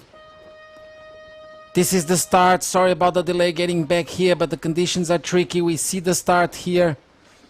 Dutch team not having the best start. The Polish with the best start in this race from the committee boat, with a nice angle to the course. It looked like a more even starting line for this attempt.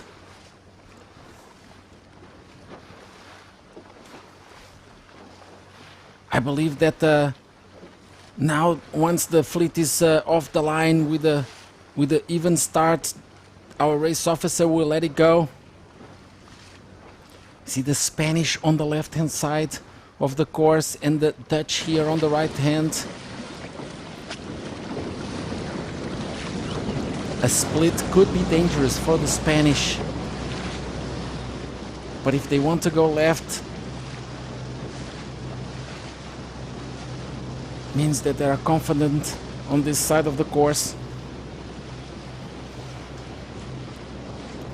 See here, Anna Mills also to windward, Anna and Ailey to windward of the Spanish.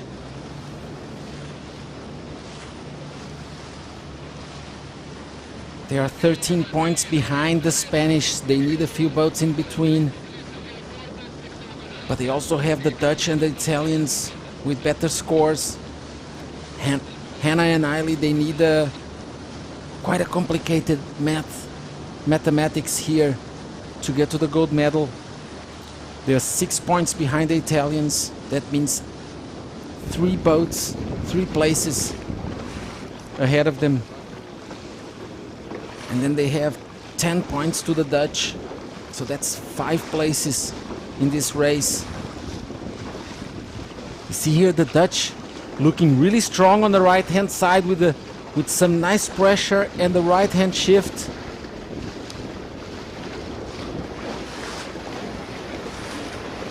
This might have been a really good call from the Dutch team.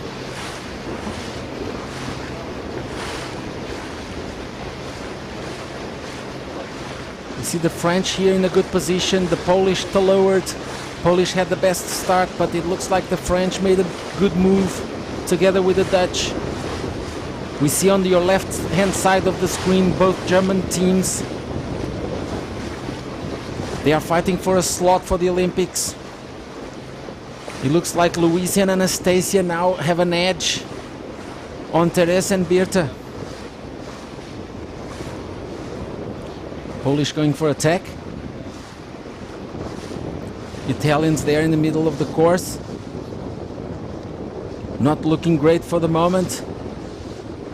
Spanish look like they have a good pressure on the left. You can see the angle of the Italians and the British coming back from the left on port tack. The French, they look way ahead of the British team and also ahead of the Spanish. It's all happening here in Vilamoura for 70 World Championships. The women fleet going upwind. It's leg number 1.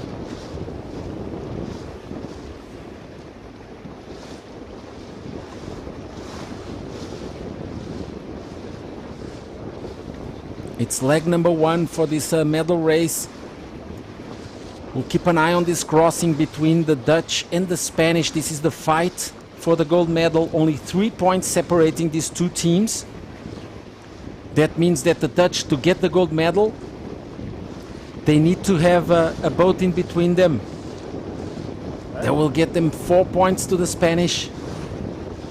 But they also need to keep an eye on the Italians and the British. The British a little bit further back, not in the game for the moment.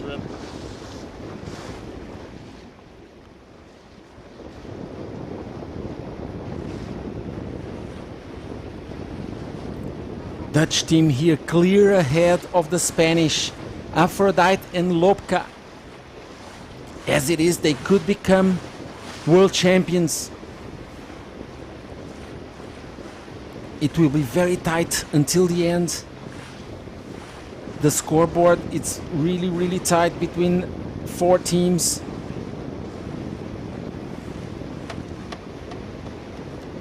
See the Dutch here, they're attacking in front of the Spanish. They want to keep this distance. But they need to make sure there's a boat in between them and the Spanish.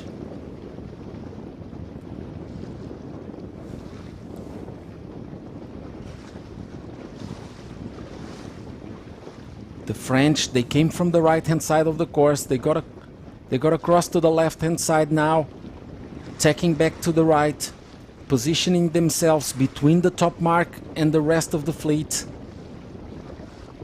You can see Spanish. They went into another tack to the left. They didn't want to stay behind the Dutch there on the port tack.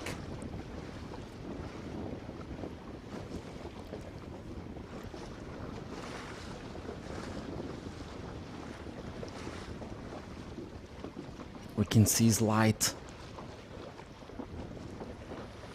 Polish looking really high on starboard. That's not good news for the Spanish.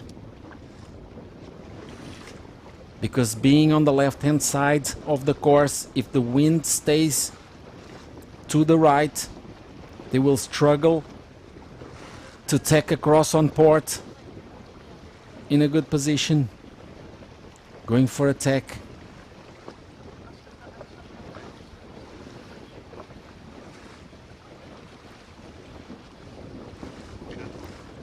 Nice technique, nice boat handling from these teams. Polish looking good in this race. The Dutch, they managed to overtake the Polish. Where are the French? Here they are.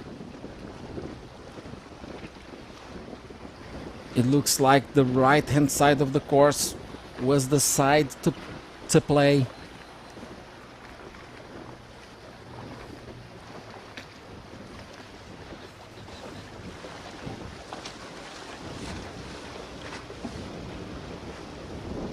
To find out where are the British team as well and the Italians. We also have that big fight between the German teams. We see Hannah Mills and Ailey coming from the right hand side of the course on a good angle.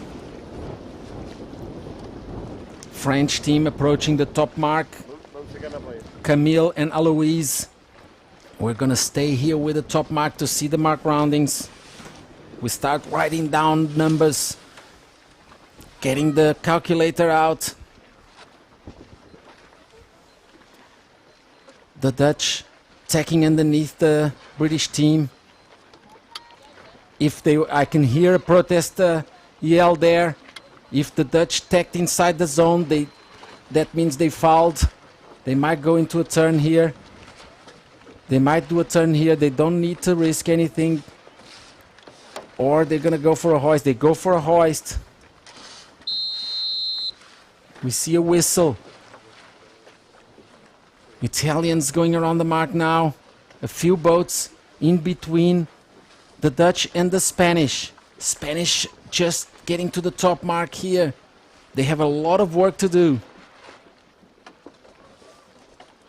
Sylvia and Patricia leading overall.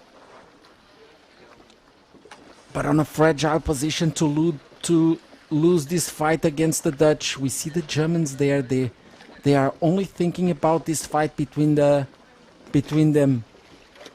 Both Germans still. Germany 69, Luis and Anastasia ahead of Therese and Berta, but it's really close. This will be an interesting fight to follow as well. But meanwhile, we need to see what's going on in the top, in the head of the fleet. I can anticipate this will be a huge fight downwind. We will see Therese and Birta trying to get the wind from the other German team, Luis and Anastasia.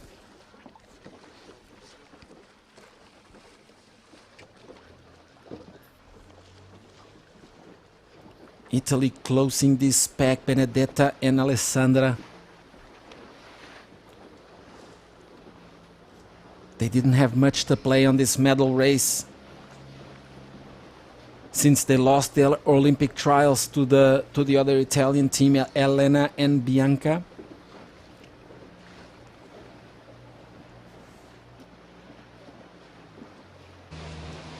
Here we have the French.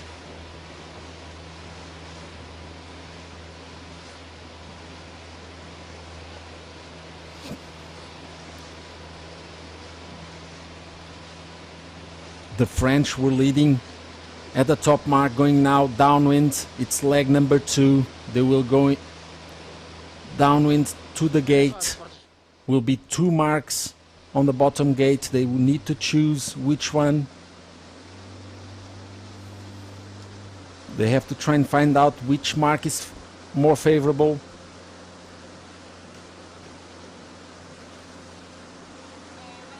See the Dutch team further away from our camera, coming on starboard. The Dutch will be keeping a very close eye, especially on the Spanish. That will be the fight for the gold medal.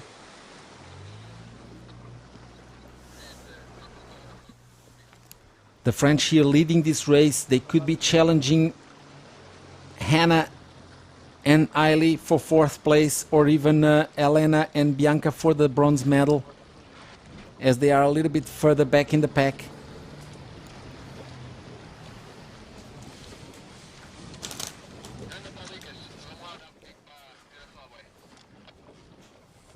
That's Camille and Aloise first around the bottom gate.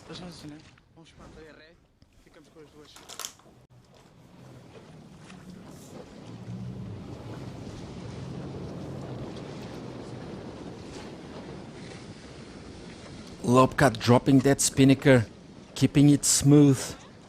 Aphrodite turning the boat around the mark. Nice technique. Polish team choosing the other mark. They want to split from the Dutch. We see Hannah Mills and Eiley there. They took the left hand mark, looking at the screen here.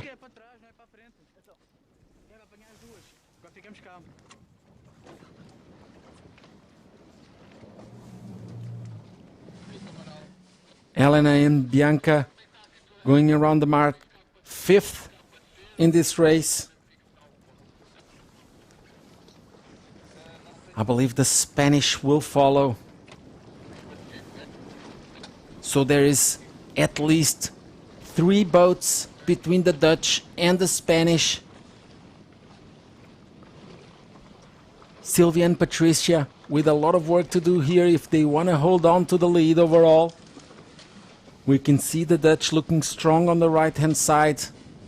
Probably that's why the Spanish are choosing to go around this mark. That was not the best spinnaker drop. It's jammed onto the jib.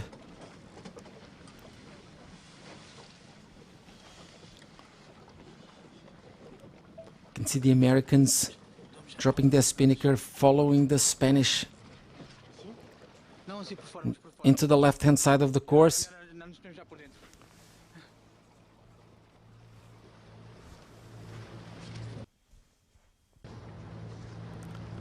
We can see here the Germans, Luis and Anastasia, holding their lead to the other German team.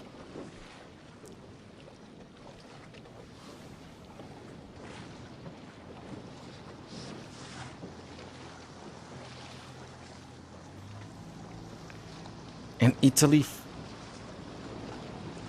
74, 10th in this race for the moment.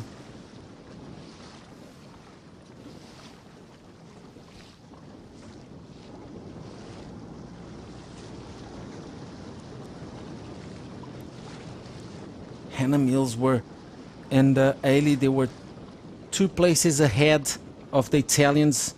But there's 6 points there in between these teams. So Hannah needs to put another boat in between them if she wants to collect the bronze medal. The Dutch are looking strong in the front, so silver is not in reach for the Italians or the British, at least for the moment. shifty conditions. Everything can happen still. You now see the race leaders, Camille and Eloise, looking strong, looking confident.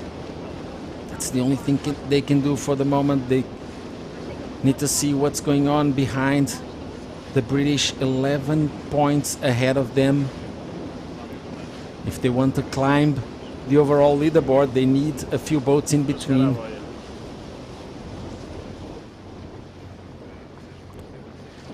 But for the moment, it was only the Dutch in between the French and the British. That will not be enough for the French to climb the overall leaderboard.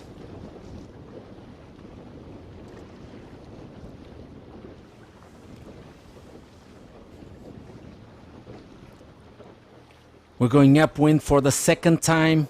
This is leg number 3 of 5.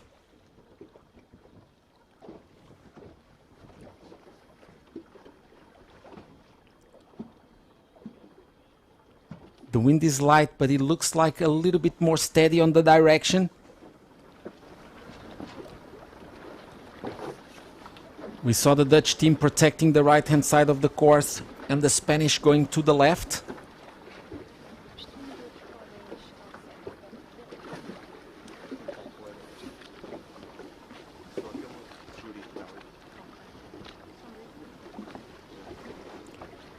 The French covering the British here. They need a few boats in between if they want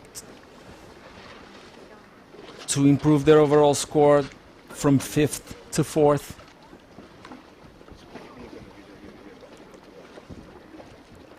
They're getting close to the top mark now.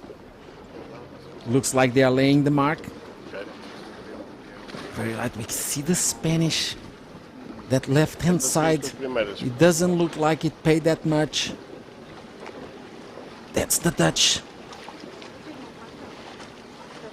Coming on port, coming across on port. Double tag here from the French team to manage to get around the top mark. We will see the spinnaker going up in a second.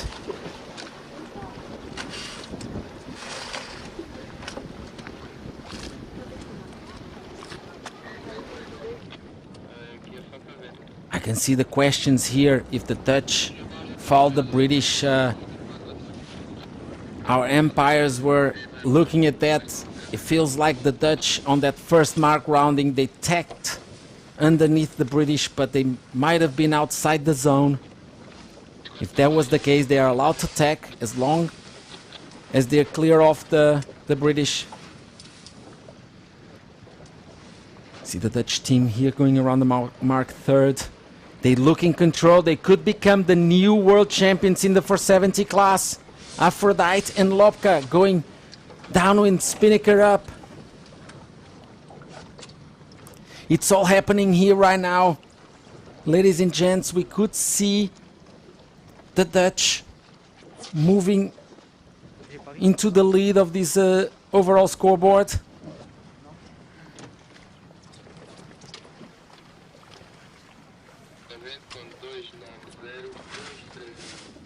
The Italians, they were also only 7 points behind the Spanish. And depending on how many boats between the Italians and the Spanish could also lose the silver medal here.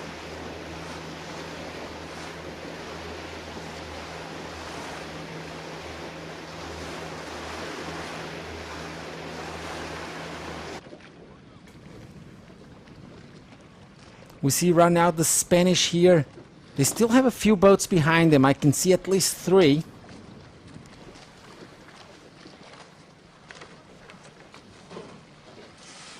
So it could be that the Italians don't have enough boats in between them and the Spanish to try and get to that silver medal.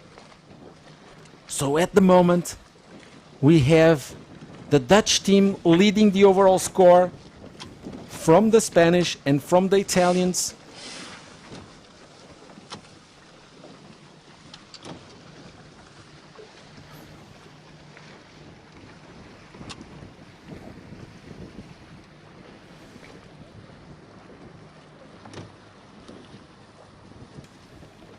We see there the Germans still fighting each other very tight, but we will go on to the front of the fleet.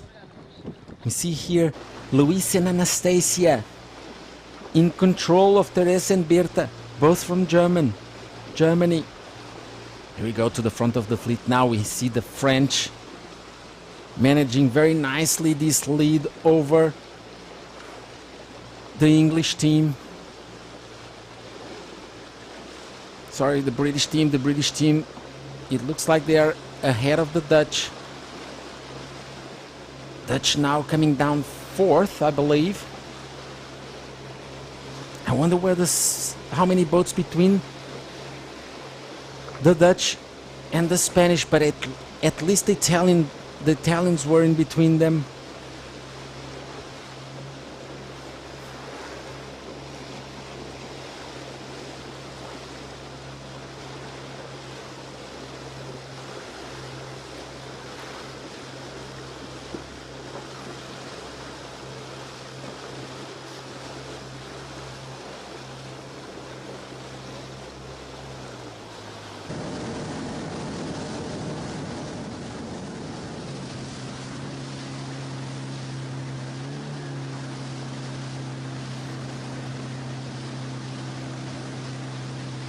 You can see further back in the fleet, the Germans still fighting for that Olympic qualification.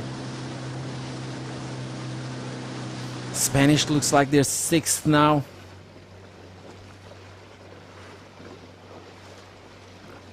Italians were fifth.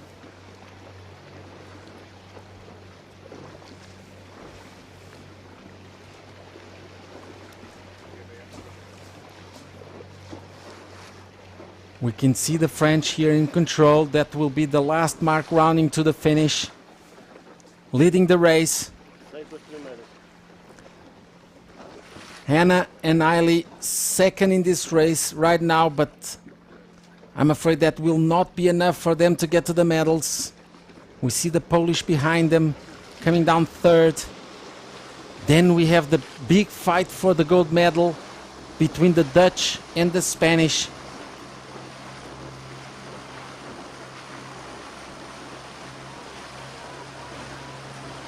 You can see the Dutch here clearly ahead of at least the Italians. The Italians also clear ahead of the Spanish. That means that the Dutch team very close to win this World Championships.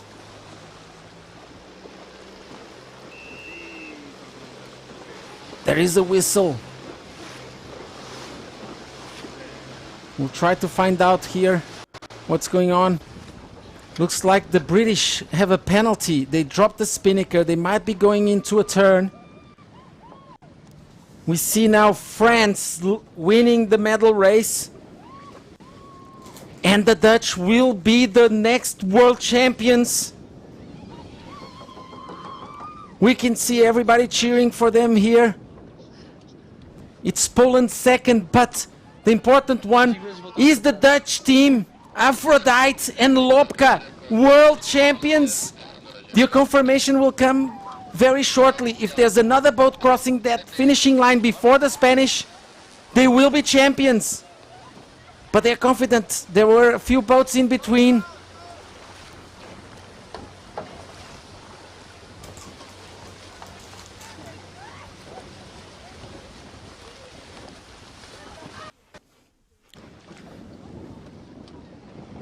This is very close here between the British and the Spanish.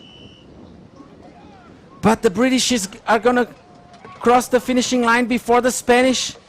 And it's a confirmation. The Dutch are the world champions, new world champions.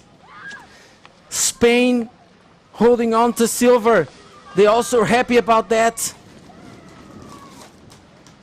Well, something is going on here. I see a big celebration there.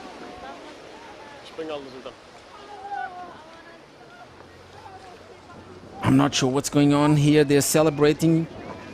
Did the British fall the Spanish? And the Spanish managed to get that fourth in the race? Oh my God, this is nail biting here. We need to figure out what happened there.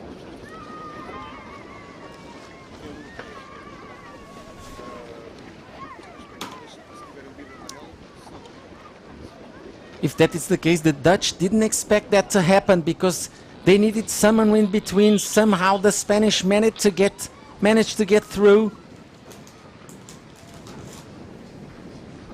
We see here the fight for the Germans, also an important fight. It's Germany 69. They'll be celebrating that because they are going to the Olympics. And despair there from Therese and Berta, losing at the finish to the other Germans, losing their Olympic qualification.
I do apologize for this question mark here. Who are the world champions? The Spanish are celebrating, but the Dutch, they finished third in the race. They needed a boat between them and the Spanish.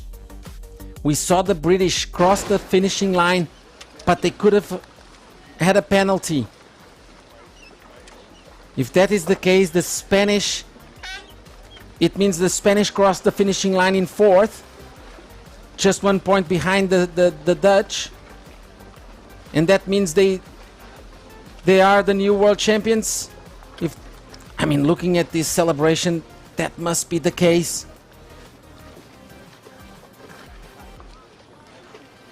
So do we have the Spanish team? I will find out in a second.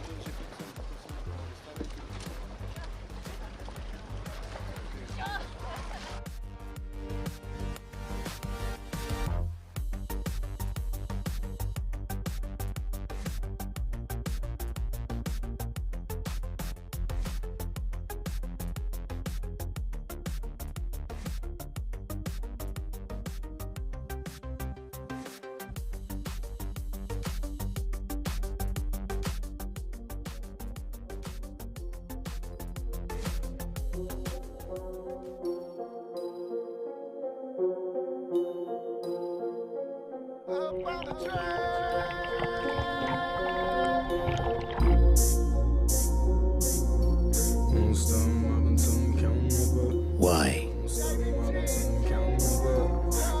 Why cross continents?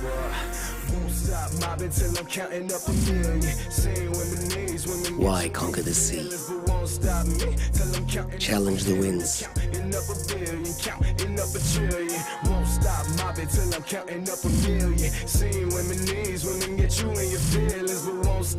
Why push boundaries and cross the limits?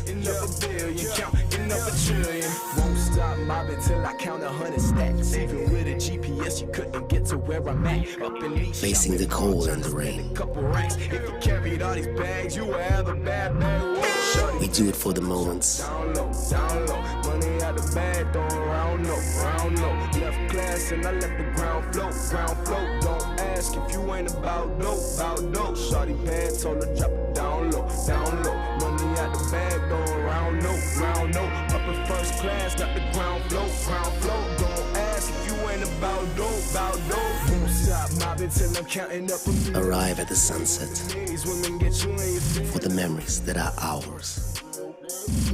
Proud Group, designing sailing destinations.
I have a fresh update here from what happened on that finish for the women. So the British team, they had a penalty just before the finish and they had to go back to the race course and cross the finishing line again. So the Spanish team, they finished fourth on that race, and that was enough for them to become the new 470 world champions. We saw some early celebrations from the Dutch, but disappointment just came a few seconds later when they saw what was going on. I mean, what a finish. I still can't believe what just happened there. I don't know what happened to Hannah. They got a penalty on the gate and then they got another penalty at the finishing line. The Dutch, they finished third in the race. They looked back, they saw enough boats, they saw that they thought that was enough, but with this penalty for the British team, all of a sudden everything changed. And the Spanish are the new world champions. They led the whole regatta, most of the regatta.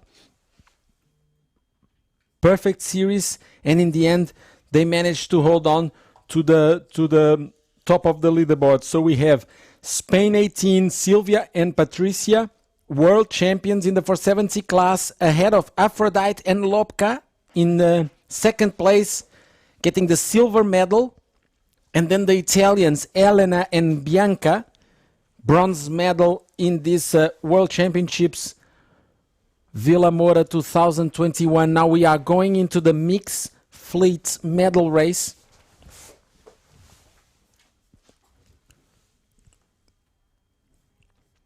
We have this fleet now getting ready for their start. It will be the medal race for the 470 mixed class. That will be the next Olympic discipline.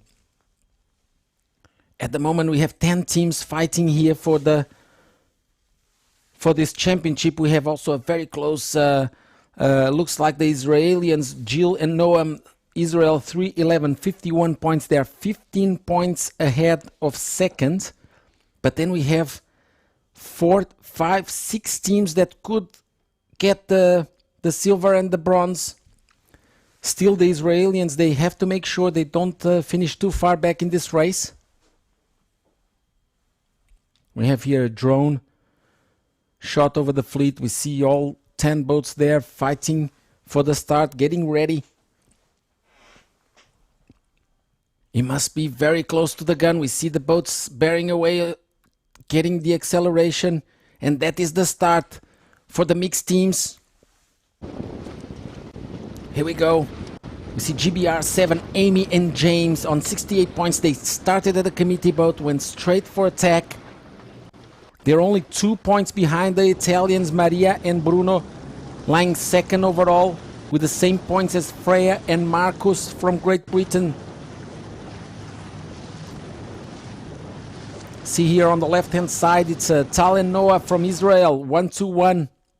They were on 73 points before this race, so they are only 7 points behind second.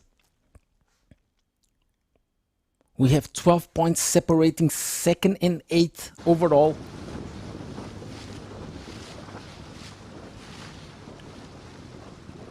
There's only 2 teams out of the game for the medals in this fleet. Israel 1-5, Nitai and Saar on 86 points, and the French Hugo and Colombe, they are both on 86 points. They are 20 points behind second and third, so they cannot get to the medals, but all the other boats, they could collect one of those medals. For the moment it looks a little bit from the right, on the right hand side of the course. You see here Italy 75 playing the left hand side, Andrea and Alice.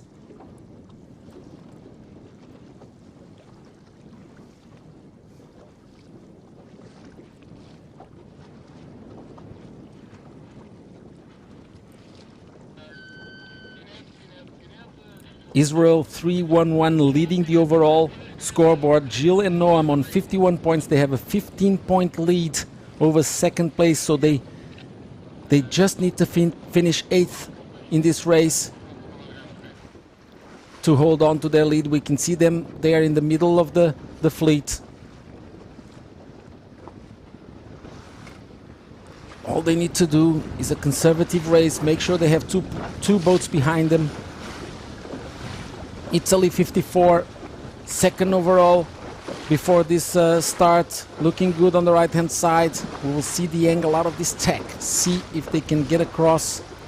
Germany 7. This is a double pointer.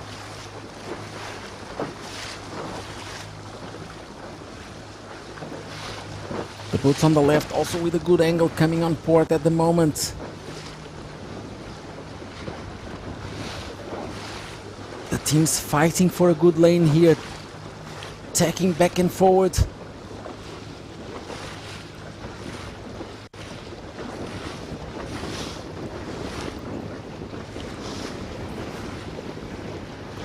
We saw the Italian 75 on the left-hand side of the course. They could be looking good from that side.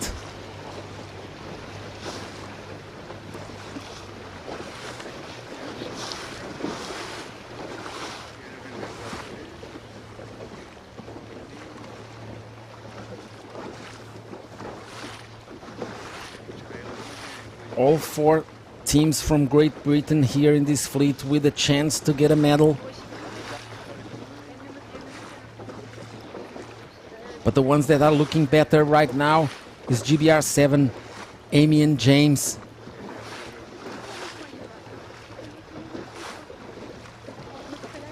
I believe I saw GBR 875 on the left hand side of the course. They could also be looking good for a medal. Now it seems like the wind is on a left-hand shift at the moment. Vita and Ryan, they couldn't live there on starboard, on port. They had some turbulence from the boats in front, so they had to go onto starboard. Maybe on a header. You can see here the boats that are looking better on the fleet are middle left.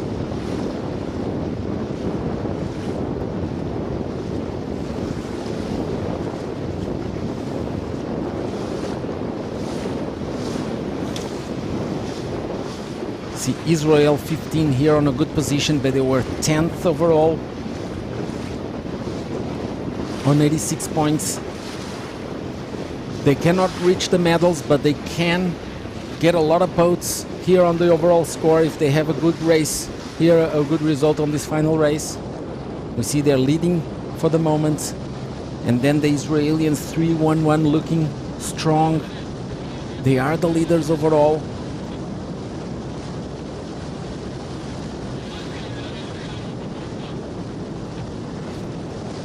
All of a sudden it looks like a little bit further right hand shift now. GBR 7 looking good to windward. Amy and James.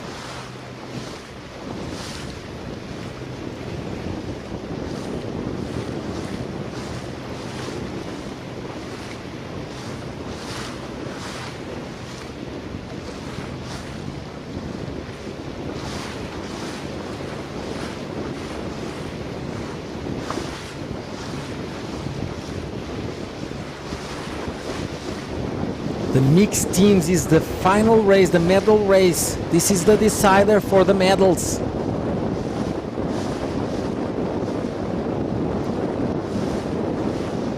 Vilamoura offering once again nice sailing conditions. It was perfect during the whole week.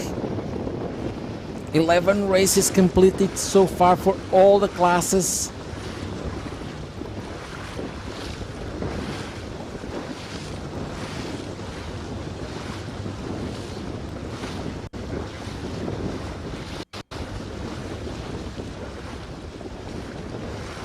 Helmsman there on the Israeli boat on that tack. He dropped a little bit the main sheet, but he managed to save it. So at the top mark it will be Israel 15. Fortunately the signal is not very strong. We will see Israel also. Israel 3-1-1 going around the mark. Second place from Italy 75 and GBR 7. Following is the next Israeli team 1-2-1 and the French 91.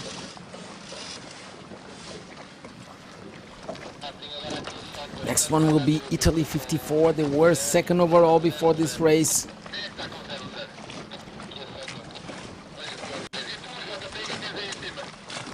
We have 3 more boats to come around this mark.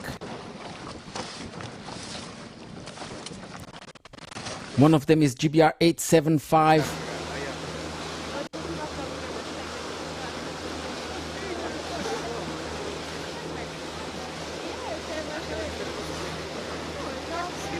The British team's not doing so well in this race. The only one up front is Amy and James. Freya and Marcus, they were further back. Also Vita and Ryan. Also Georgina and Aaron.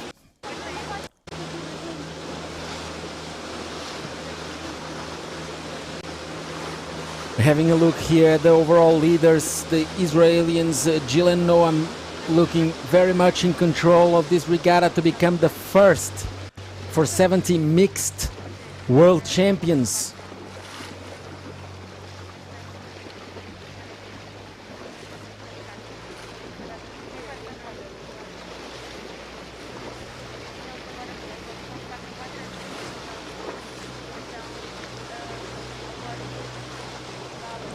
Thank you all so much for watching this live coverage from Vilamoura. It was a pleasure to be here. This is the last day. For sure I will be missing this action. I hope you all enjoyed this as much as I did.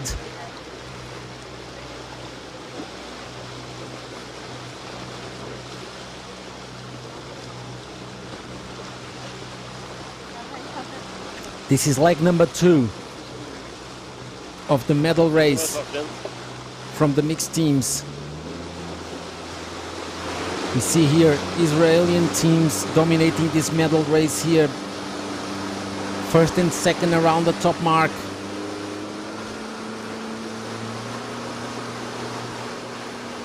We see GBR 11 over there. I believe I missed their mark roundings. Or maybe not, there's a few boats also here to the right hand side of the screen. Camera signal sometimes freezing a little bit, but our cameraman's doing a great job swapping from one camera into the other, making sure we have a signal. The race course a little bit further out. Sometimes that signal is not helping us so much. Thank you, Graham. I am not doing the America's Cup, unfortunately. Well, I'm not sure I'm up for that.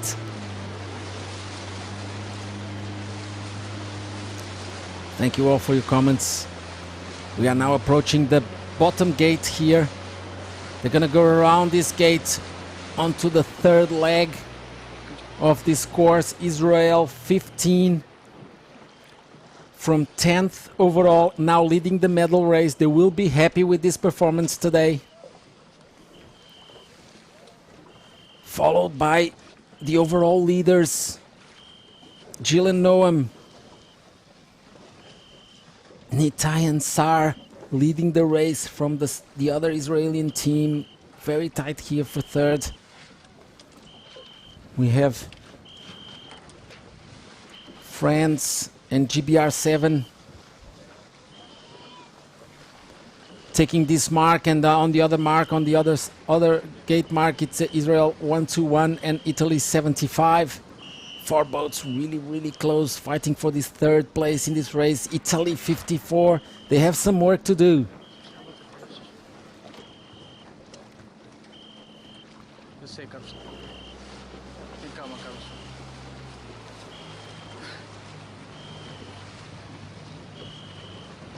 There's some fish.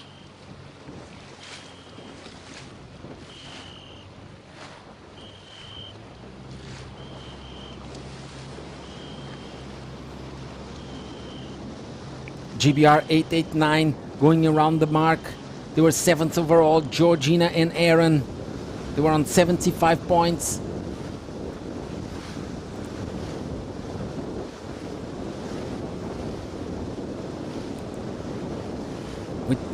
with all the boats so tight in points, it's really hard to figure out who is doing the job to collect the medals. But for the moment, Israel 3-1-1 looking really strong here. They didn't need a top result in this race. They only needed an 8th place, but they're enjoying themselves out there. They still want to perform. They still want to win the last race. They want to finish with a bullet as well, to show the other teams their strength.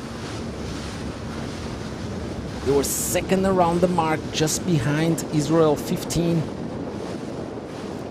Nitai and Sar.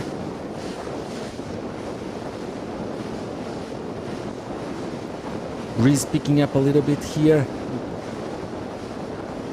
We see some crew already on their trapeze. Not full out, but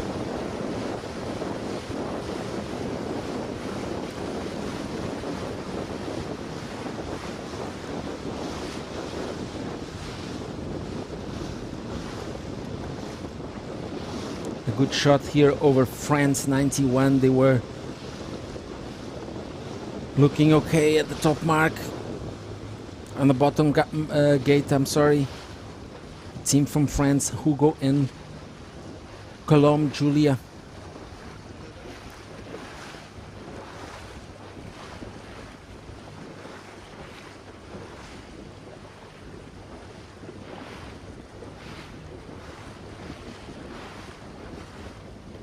Thank you, Scotty.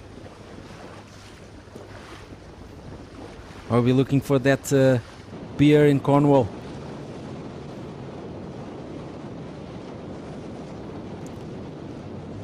I can see some familiar names here on our chat. Sammy Saloma, I have your trophy in my living room. Sammy is a great artist. He did a trophy in bronze. It's a dragon, and it's called the Flow. And it's awarded to the winner of the European Dragon European Grand Prix Finals. That I actually won last year. Thank you, Sammy. I will be taking very good care of your trophy, mate. Also here, Will Heritage. Hi, Will, from Portugal.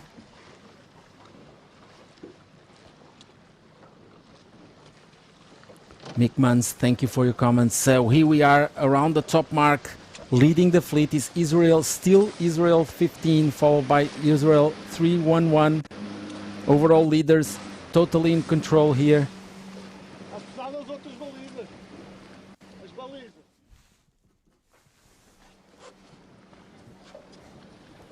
And third looks like also another Israeli team. They're looking really strong in these conditions. It's 1-2-3 for Israel.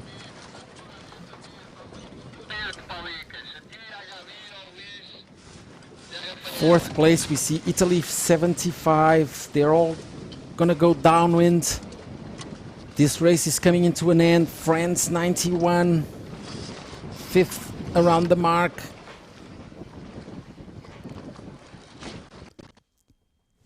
Here, sixth place. It was GBR 7.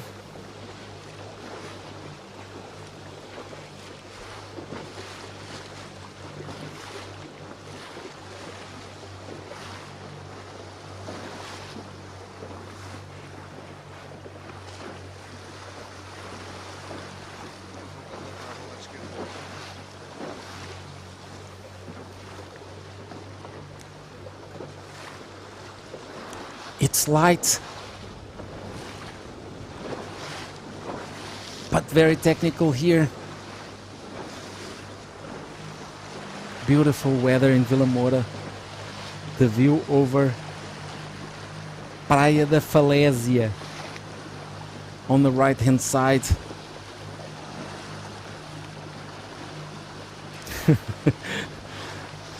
Nice comment, Sammy.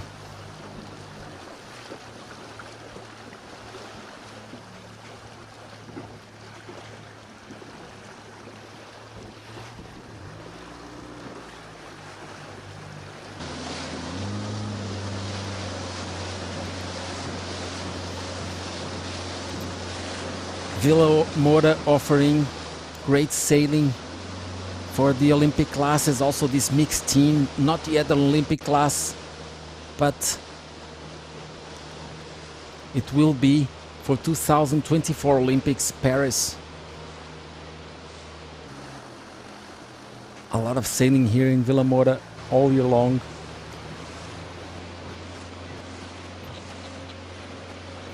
We have the Dragon class over the winter, doing a lot of winter sailing, winter racing.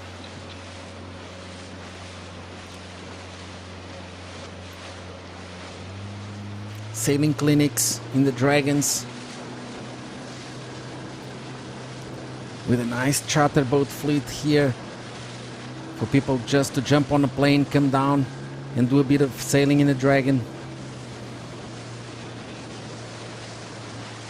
The fleet now approaching the bottom gate into the final reach to the finish. Still Israel 15 holding on to the lead, followed by the overall leaders, and almost the new 470 mixed teams world champions.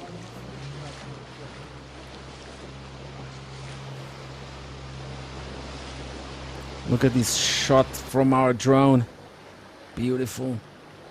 Praia da Falésia on your right hand side.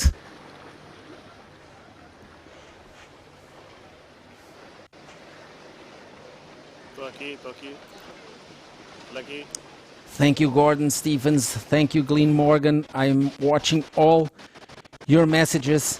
Thank you, Ian Walker, famous sailor, here also on the chat. I don't know if you remember, Ian, but I sailed the 470 back in '93. I remember you guys doing great in Sweden for the Europeans. Our very well missed John Merricks, unfortunately no longer with us, but an amazing sailor from Great Britain in the 470 class. We definitely miss him.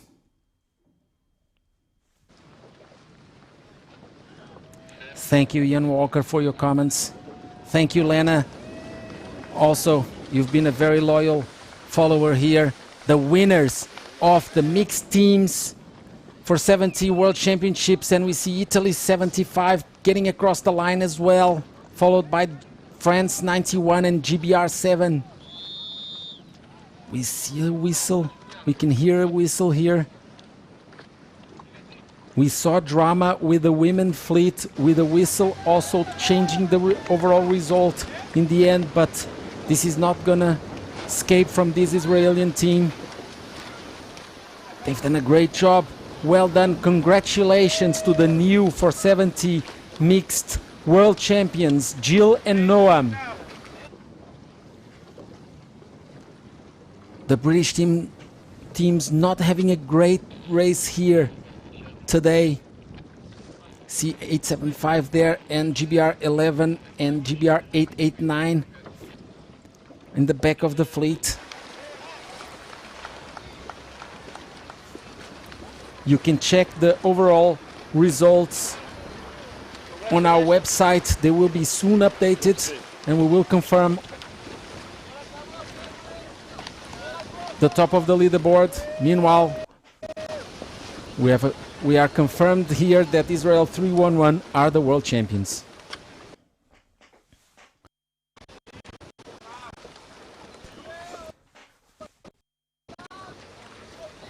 It was great to watch this 470 World Championships. We will go into a short break, but if you are not longer there following the Mistral, the RSX classes for the European finals, thank you so much for joining us. It was a pleasure to be here. Farewell, and see you another time. Stand by.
We are back here for the women medal race for the European Championships.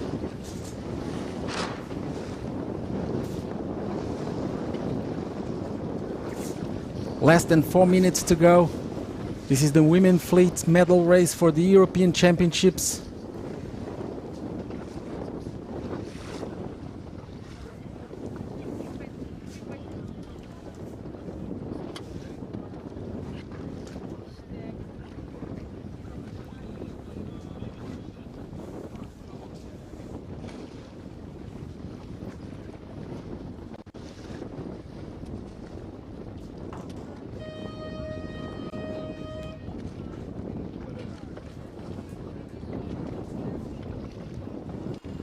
That's the final minute for the start. We have on top of the leaderboard here Charline Picon from France on 34 points, followed by the Polish Zofia on 35, just 1 point separating these two teams. The Dutch sailor Lilian in third place on 43 points. She's only 7 points behind the lead, but also the Italian Giorgia on 45. And Emma from Great Britain, 48 points. This will be a very tight fight for the medals. Marta Maghetti from Italy on 52 and Blanca Manchon from Spain, very experienced board sailor on also 52 points. That's the start. There they go. They need to pump very hard to get the speed on the board. We have here back with us Luís Rocha, technical director from the Portuguese Federation. He's finished with all the celebrations in the 470 men's. Hello, Pedro. We are back again. Hi, Luís. Hi, Thank Pedro. you to join us again. We see here the boards. The breeze is up a little bit. This will be a big fight for the medals also, with Giorgia Speciale, that is in fourth place, with the same points as the Netherlands. And you know Giorgia well because you work for the Italian Federation. Yes, I've been working with the Italian Federation for 5 years, and Giorgia Speciale was a very young sailor on the boards. She was improving a lot. She had great results when she was younger in youth sailing, and now she's improving a lot on the Olympic classes. There is also Marta Maghetti, two Italians in medal race. Very experienced sailors like Blanca Manchon from Spain that we can see here. She just won the pin start. We see 6 sailors on this left-hand side of the course. The British tacking onto port, dipping. The French and the Italians heading to the right-hand side now. The other 4 windsurfers decided to go to the right.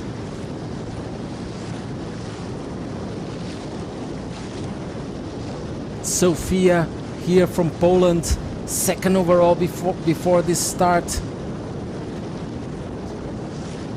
She's ahead of the French. We saw the French tack onto port there. I wonder if the Polish is going to tack and cover the French.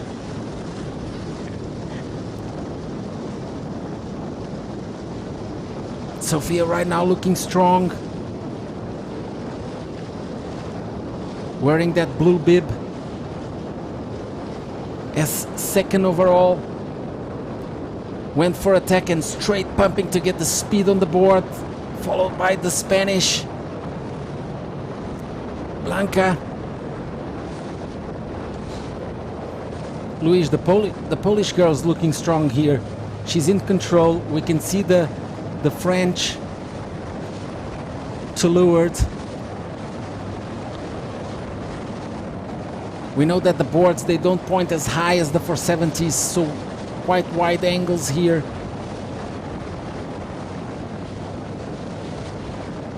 Yeah, the boards must be planning to have a higher angle. We can see aboard one sailor coming from the right on starboard, looking good, looking strong. It looks like she will cross the fleet.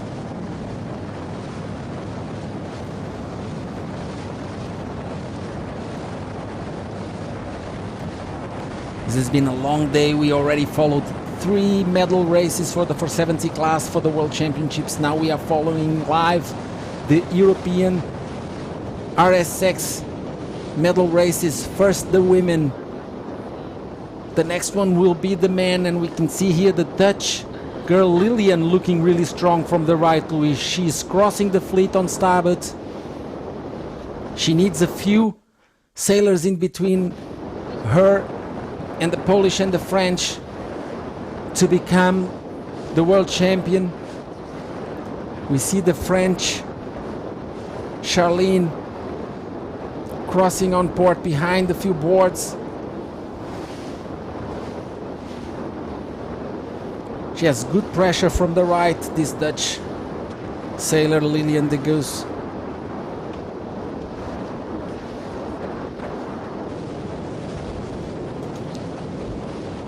We saw previously the Dutch 470 team crossing the finishing line for the 470s in 3rd place. They thought they've done enough to win the Worlds, but drama on the finish. Anna Mills, she had a penalty, and the result of that was that the Spanish team finished just 1 place behind the Dutch to win the overall score. It was a big drama, Luis. We saw the Dutch going like all medal races, one more emotional medal race.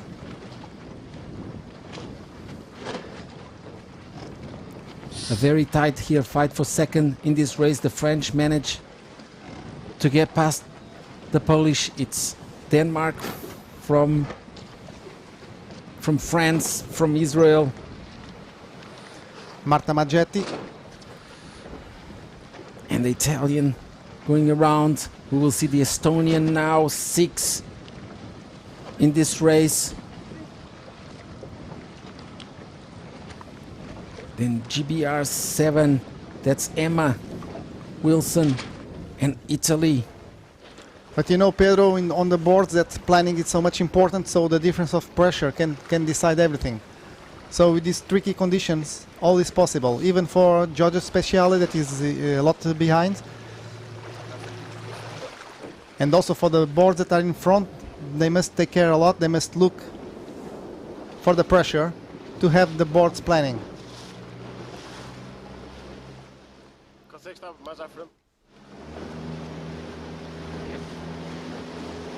I also would like to give a big hug to my coaches, fellow coaches Italians, Mauro Covre, Chico Belli, Adriano Stella, Luca Di Pedrini, that are all involved in the training process, from the youth sailing, the boards youth, till the Olympic sailing. To all them, a big hug from your friend Luis. Thank you, Luis. That's a good note. See here, Netherlands leading the race, working hard, pumping that mainsail.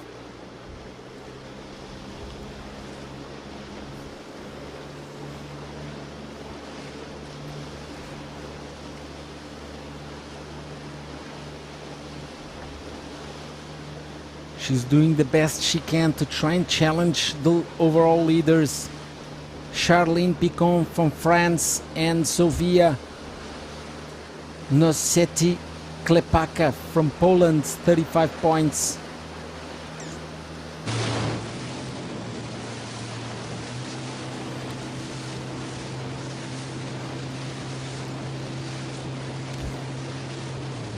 Beautiful view here over the Praia da Falésia.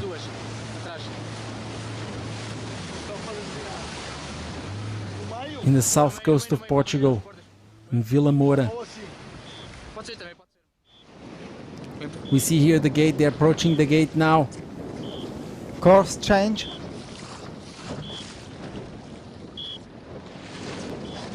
estava há bocado.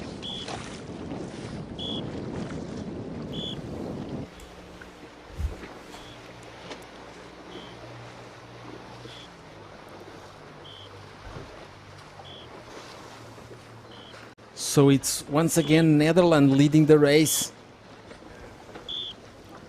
Lilian de Goes.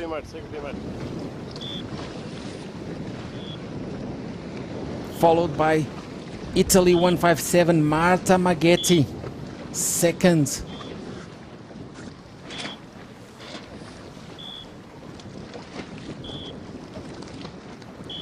Denmark and France. Lark and France simultaneously.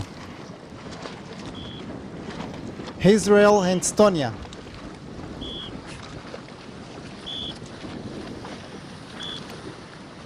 The next one is GBR and another Italian.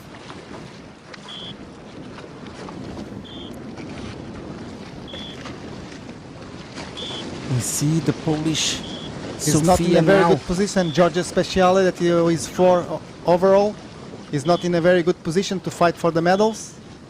She must do something very special, like the name. I'm still missing one board here. I believe there's still another. It's the Spanish sailor Blanca.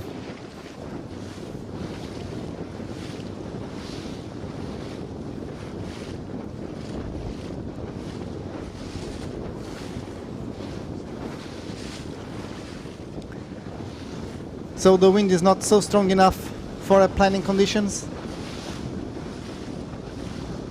But they must keep pumping to improve the speed and to have a higher angle.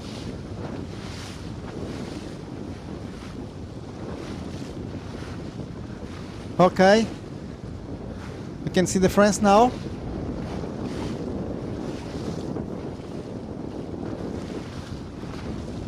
I'm trying to figure out how is the scoreboard now after this mark rounding. It's very hard. They are pumping a lot on the first upwind just after the start, but now it's not easy to keep going with that pumping during all the regatta.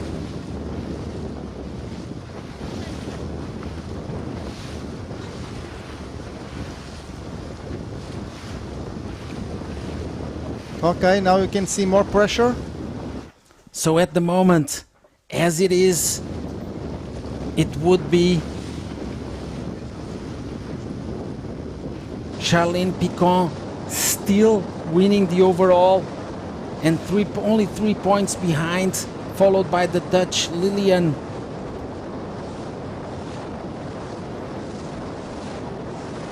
The bronze medal will go to Poland, to Sofia. But also the Italian Marta Maghetti, she could get up at least to fourth.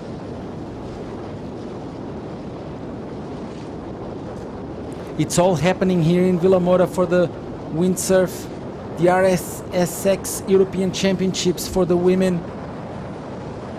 Blanca trying to get back in this race. She was 10th around the bottom mark. She took the right-hand mark looking downwind and tried to play the left-hand side of the course looking upwind. She needs something special here to get back into this race. We see most of the sailors playing the right-hand side of the course. Blanca looks a little bit by herself here on the left. She's going for attack now.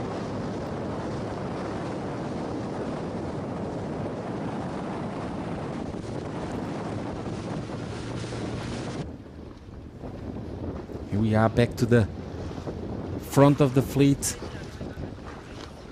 Still the Dutch Lilian fighting here to try and get a better medal than that.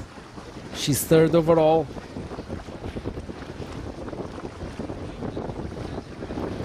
If she wins this race, she will be on 45 points. It looks Marta behind. She was keeping the second place. Yes, Marta was second around that gate. Now we need to find out if Charlene Picon is holding on to that fourth in the race. If she drops to 6, it will be the Dutch winning this European Championships. We can see Charlene crossing on Portek there.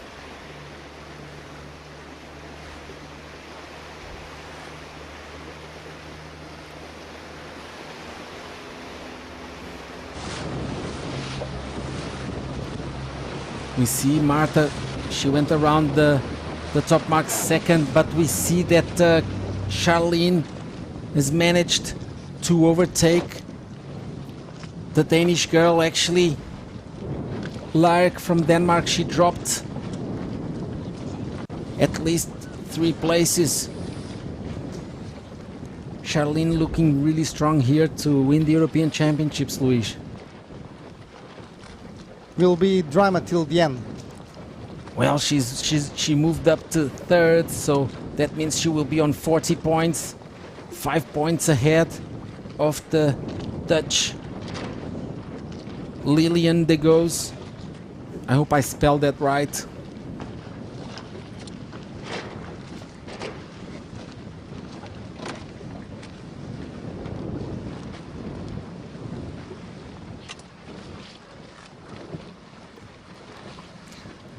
Pedro, I have some messages from Guglielmo Vatteroni that is trying to tell us that Maghetti is not Maghetti, Maggetti. Maggetti, sorry, Maggetti. Grazie mille Guglielmo, sei bravo, sei Grazie, ragazzi. Guglielmo Vatteroni, team manager of the Olympic, the Italian Olympic team. It was also coach of Ivaldi brothers some years ago. And also coach of Federica Salva, I apologize for my spelling here. Very good to hear from you, Guglielmo. It's like a family.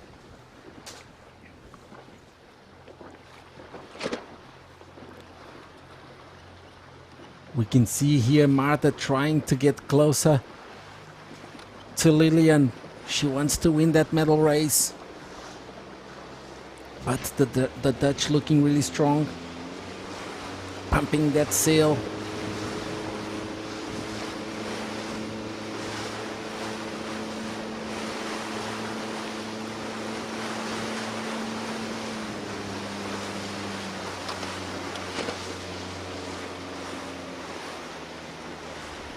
The RSX girls sailing downwind into the last mark, rounding to the finish.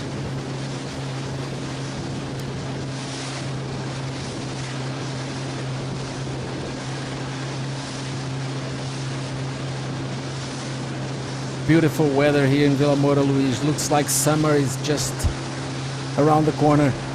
Vilamoura in winter time, it's perfect place for sailing. Very good wind conditions, very good weather.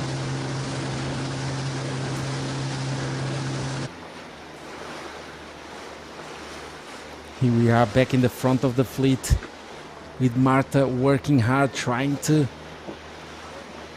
get to Lilian from Netherlands leading the race.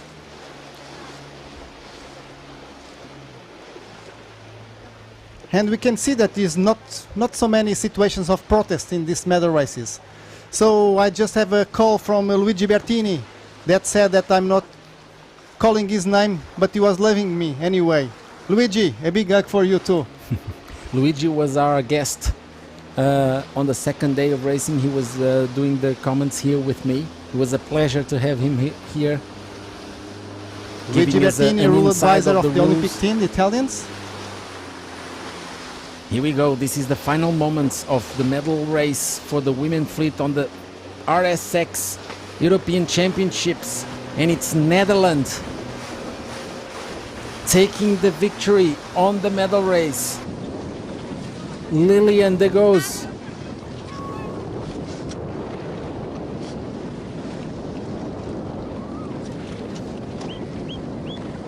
We see the Italian Marta taking second place. Marta Maggetti, second place on the race. Grande Marta.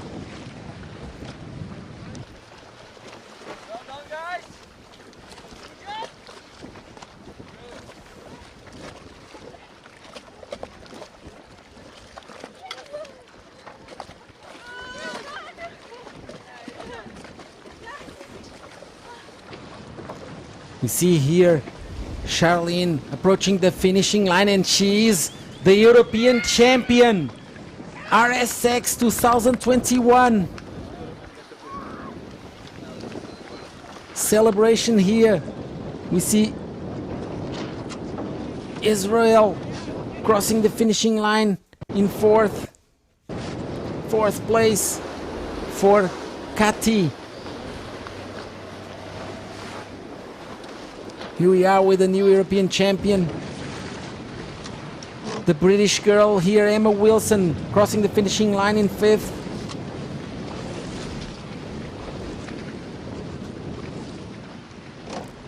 The next one is the Dane. She was second around the top mark. She dropped to 6. Following is the Estonian Ingrid. 3 more boards to come across. The next one is Giorgia Speciali from Italy.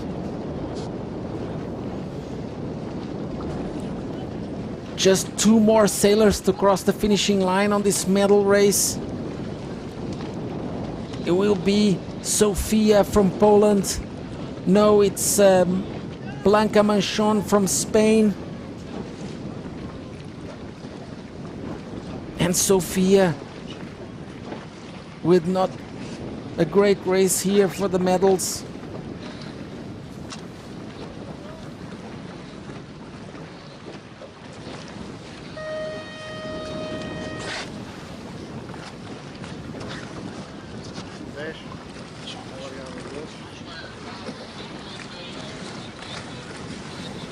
So it will be France Charline Picon first in this regatta, European champion, gold medal. From Lilian de Groos from the Netherlands, she will be silver here.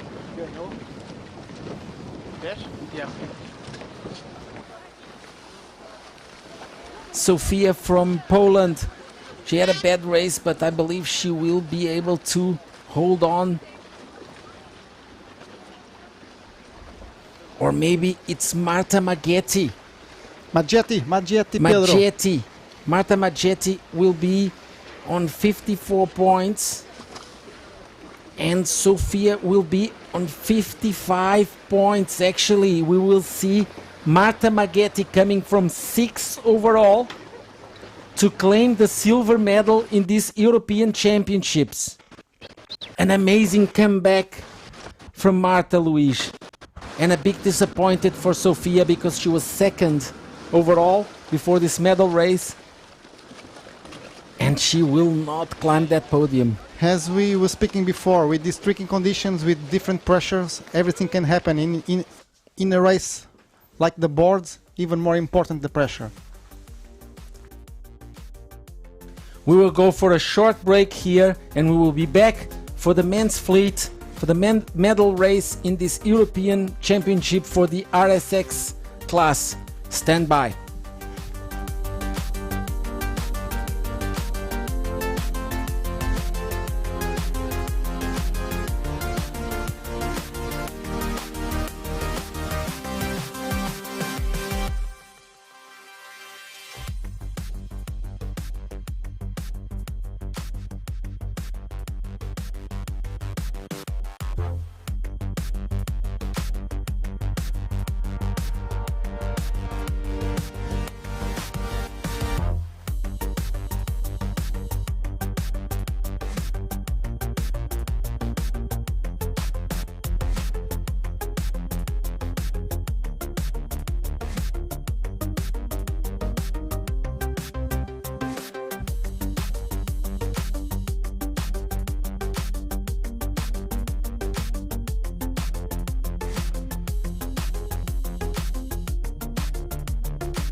Pro Group, designing.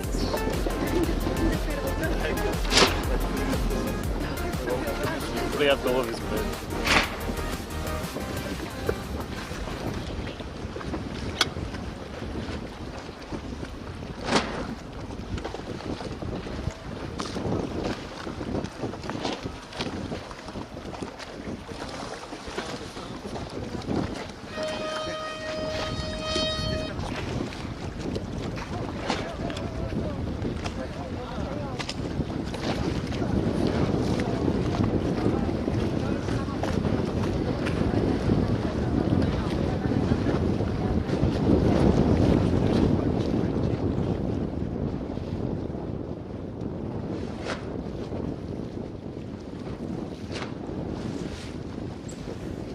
And here we are back live for the medal race for the RSX men's fleet for these European Championships. Looking at the overall score, we have for the moment leading and with the yellow bib from Israel, Ofek Elimelesh. And in second place again, a sailor from the Netherlands, it's Kieran Badlow on 35 points, only 2 points separating these top two sailors. In third place we have Italy 88. We just heard here the 4-minute gun, so it's 4 minutes for the start. In third place was Mattia Camboni with 41 points. He's only 8 points behind the lead and 6 behind that silver medal position. And it looks like the race will be between these three sailors, as we see a gap to the fourth from Poland, Radoslaw Furmanski on 62 points, and Piotr Miska with 63. We also have Carlo Ciabatti in 6th place with 76 points, and the Spanish Angel Grandaroque 77 points. Then we see the other Israelian Yoav Kuhn 81 points, and then two Spanish windsurfers, Ivan Pastor Lafuente on 84 points and Sergi Escandel Marie on 84 as well. We are here on the last minute for the start. They're all getting ready.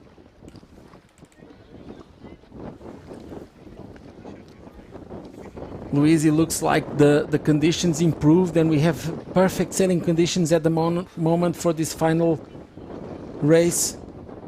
Yes, Pedro, the wind improved a little bit, but anyway it will be for sure tricky race. This north wind in Vilamoura, it's shifty. And here we go, that's the start. There are some boards that just decide to go to the right side of the course. They just start on port, Israel and Spain. Wow, look at that. I mean, they have to be so fit, Luis, to be... We can see Mattia Camboni, Carlito Ciabatti. I saw here the Swiss Matteo Sanz-Lanz. He is actually inside this medal race.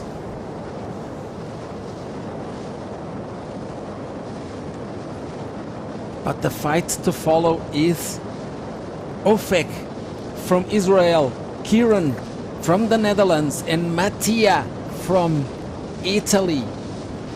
They are the ones fighting for the medals.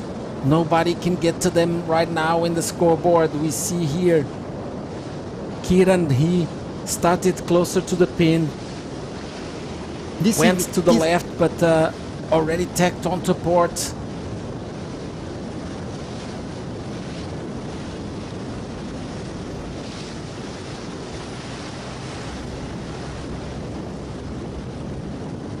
This is even tied medal race than the medal race before of the girls. The first places they are much more closer, so it will be very dramatic till the end. We see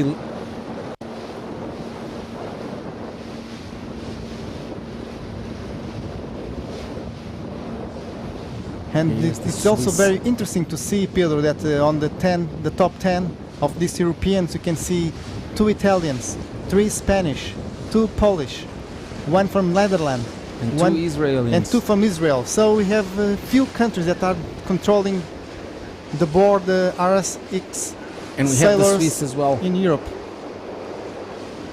Matteo Lanz from Switzerland.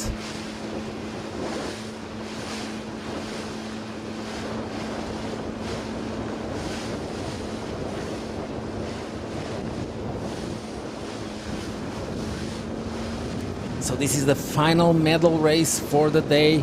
We already finished the 470 World Championships, and now we have the RSX European Championships. Only 3 more medals here today in play. We saw the Swedes win the gold medal in the 470 men from the Portuguese, and the Spanish with the bronze medal. We saw the Spanish take the gold medal in the women's fleet on a dramatic finish between them and the Dutch team. Dutch taking silver medal there.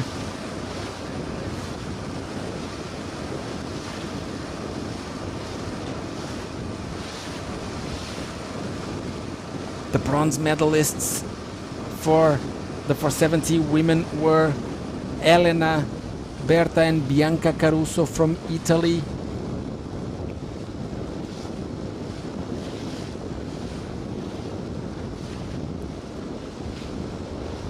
And for the women, we saw Charline Picon from France become the European champion, followed by Lilian taking the silver medal for the Netherlands. And I believe I made a mistake here. It was not Marta winning the bronze medal. It seems like it was Sofia after all. Just 1 point separating them. So it's Sofia Noszety-Klepaka from Poland.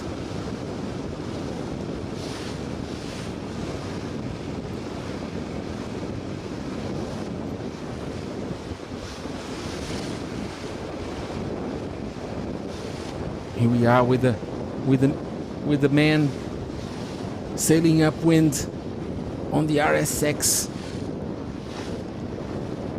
It's an Olympic class.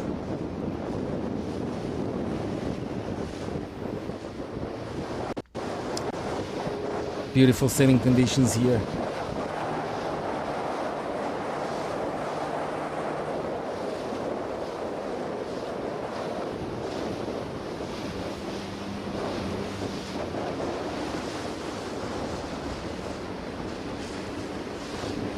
Look at Piotr Miska from Poland ripping upwind. He's on the right hand side of the corner of the course. Just only one sailor ahead of him. But we still have a couple of boards on the left hand side. They will come across. But I believe it's the Polish here, looking to be second on that top mark.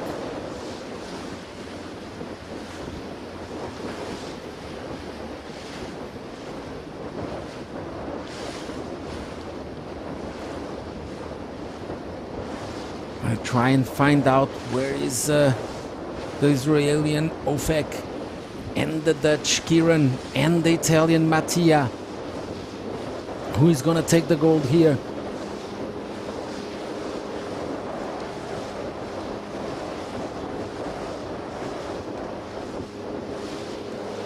I believe it's a Spanish flag there leading the fleet. We'll confirm that in a minute.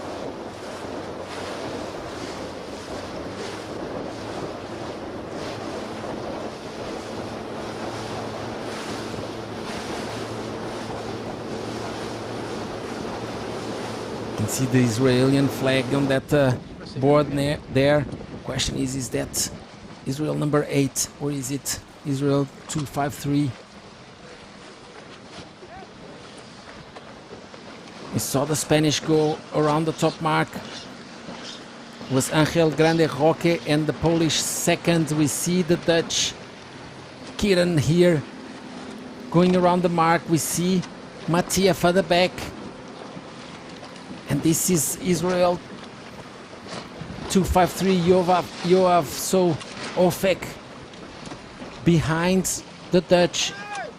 For the moment the Dutch is looking strong for the gold medal, but we never know what can happen. Mattia also for a little bit further back.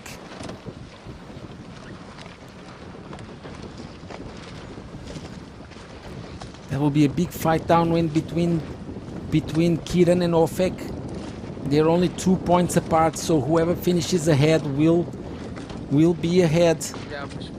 The Italian with a little bit of work to do. He was 8 points behind Ofek and 6 points behind Kieran, and he was behind them around this top mark.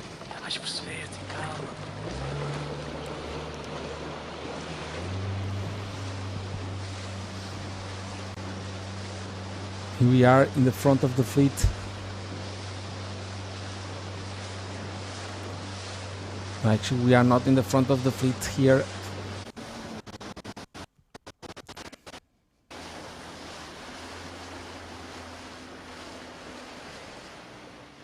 Beautiful shot.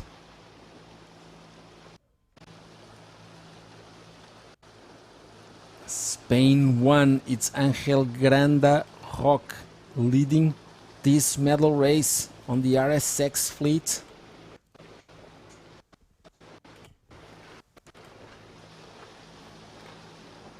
He can't get a medal, but he can still climb a couple of places overall.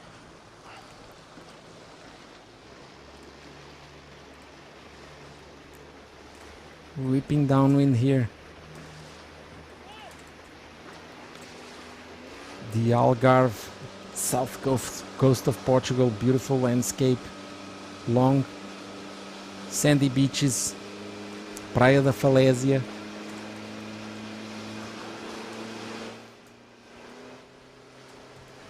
Kieran is looking really fast here. He looks like he might be taking the lead on this race, and that will make it even harder for Ofek to come back.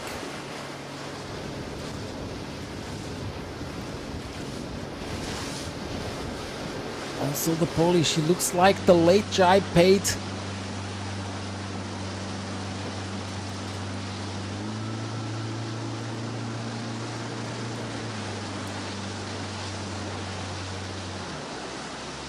Kieran, he jibed onto starboard. We'll see how he manages around the bottom gate.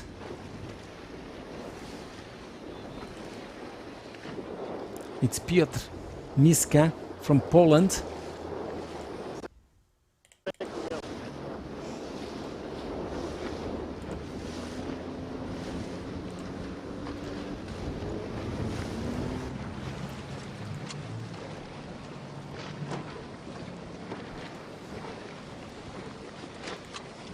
This is Mattia. He did a great job downwind. He looks like he took second. Now we saw the Dutch take the right-hand mark in third place. And Ofek coming back as well. We see them.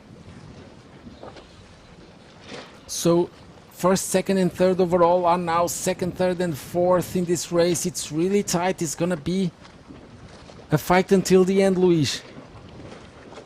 Did you see the comeback from Mattia? Amazing downwind. Mattia Camboni. Great downwind. You must believe always. You can never give up. I have the feeling I'm not an expert on the RSX discipline, but it doesn't look like that there is many differences of speed upwind, but it's downwind that it's actually where you see a lot of different techniques. You are right, Pedro. Due to the speed and the planning conditions, if you can pump enough to start planning, and if the other one cannot do it, the difference between both will be huge. So finding the pressure, pumping and planning makes all the difference. Because upwind it's much easier to get that board planing, but we still see them pumping a lot. We see Kieran here on port. We see Ofek to leeward. Kieran's trying to keep control. Mattia to the right hand side. Amazing how Mattia was so behind on the top of the first mark. But it looks like these three windsurfers, they are so strong compared to the others. They are definitely the best sailors here.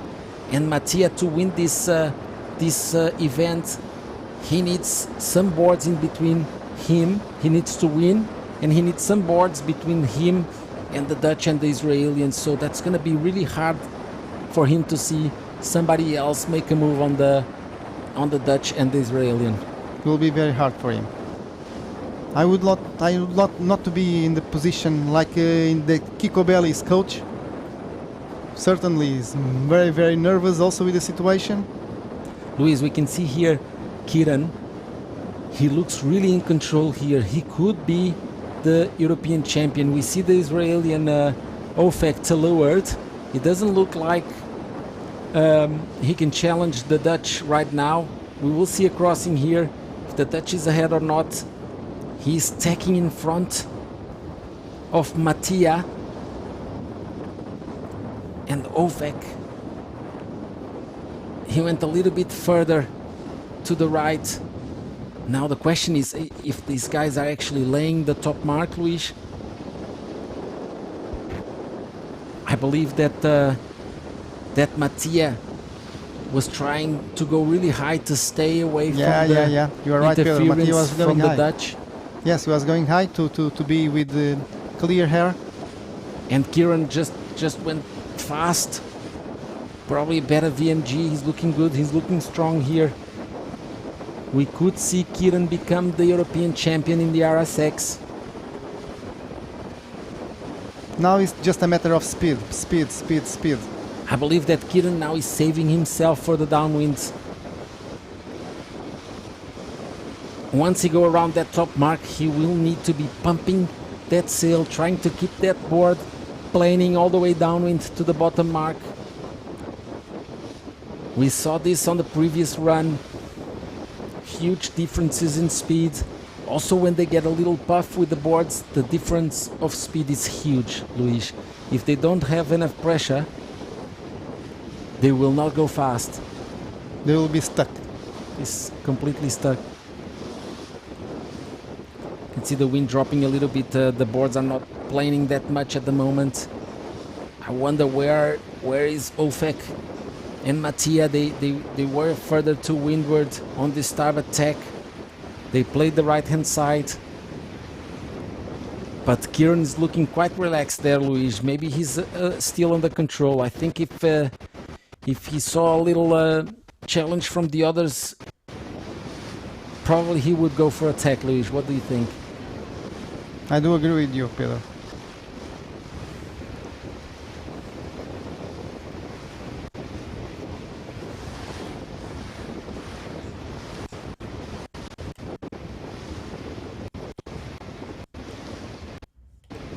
Thank you all for following this RSX European Championships medal races. We finished with the girls and now we're with the men. It's the final moments here. We see the Polish going on to port. He's coming to the mark. We're going to attack here, better way and rip downwind. Now, the moment of truth here. Can Kieran hold on to this lead? To Ofek. Is the Swiss coming third in the top mark?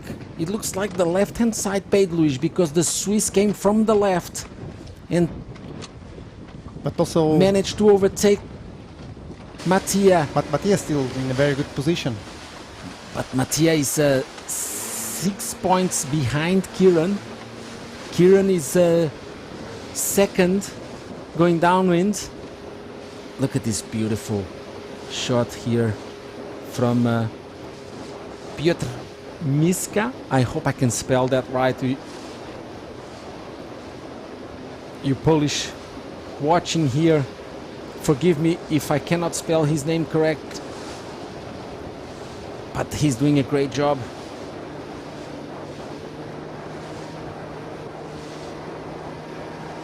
It's much harder for our cameraman to follow the boards. They go so much faster.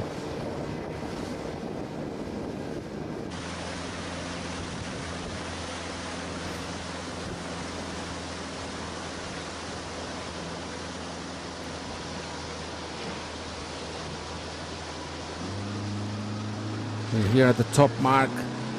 Some of the boards still going around that top mark for the final downwind leg. We see here the head of the fleet, Kieran, trying to make a move on Piotr Miska.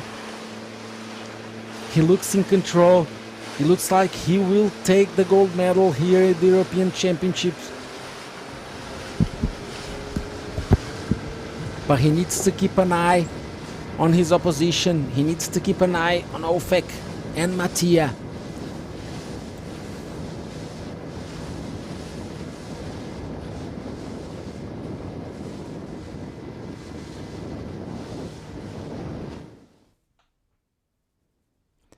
And this is the final rounding, and it's Kieran leading the race into the finish, and he is the European champion in the RSX men's class. Here we go, celebration for the Netherlands. Piotr taking second place in this race. We see here Mattia third. The question mark is, where is Ofek?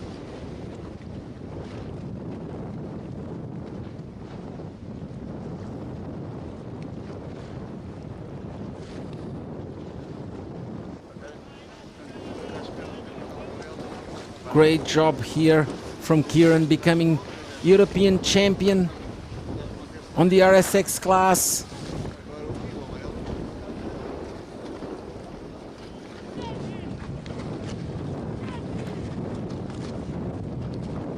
Here we go.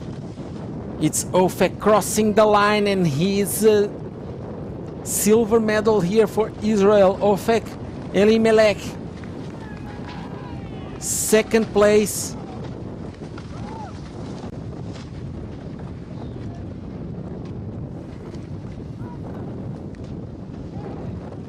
Mattia Camboni taking the bronze medal here at the European Championships. We are almost finishing this emission here. I see here Mattia celebrating. I might have made a mistake again on the scoreboard. I wonder, where did Ofek finish this race?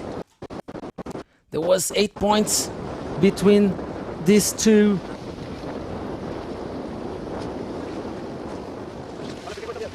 We will see the overall leaderboard updated soon on the website.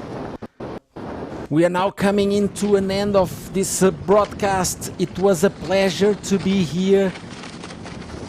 I had such a good time giving you some comments, giving you some feedback on the action here from Vilamoura.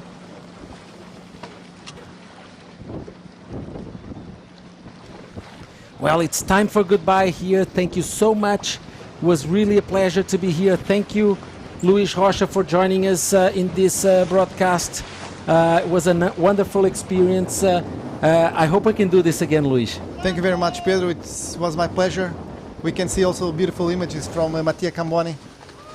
And I want to also give a big thank to our team with all the cameras and in the van, trying to give us the best shot on the race course. They've done a great job. It was an unbelievable experience here in Vilamoura. We can see Mattia having a lot of fun, ripping downwind with his board towards the harbor for his celebration.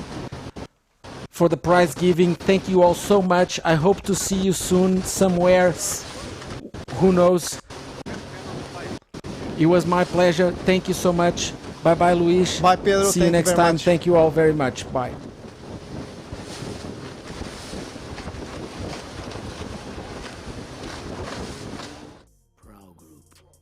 Designing sailing destinations.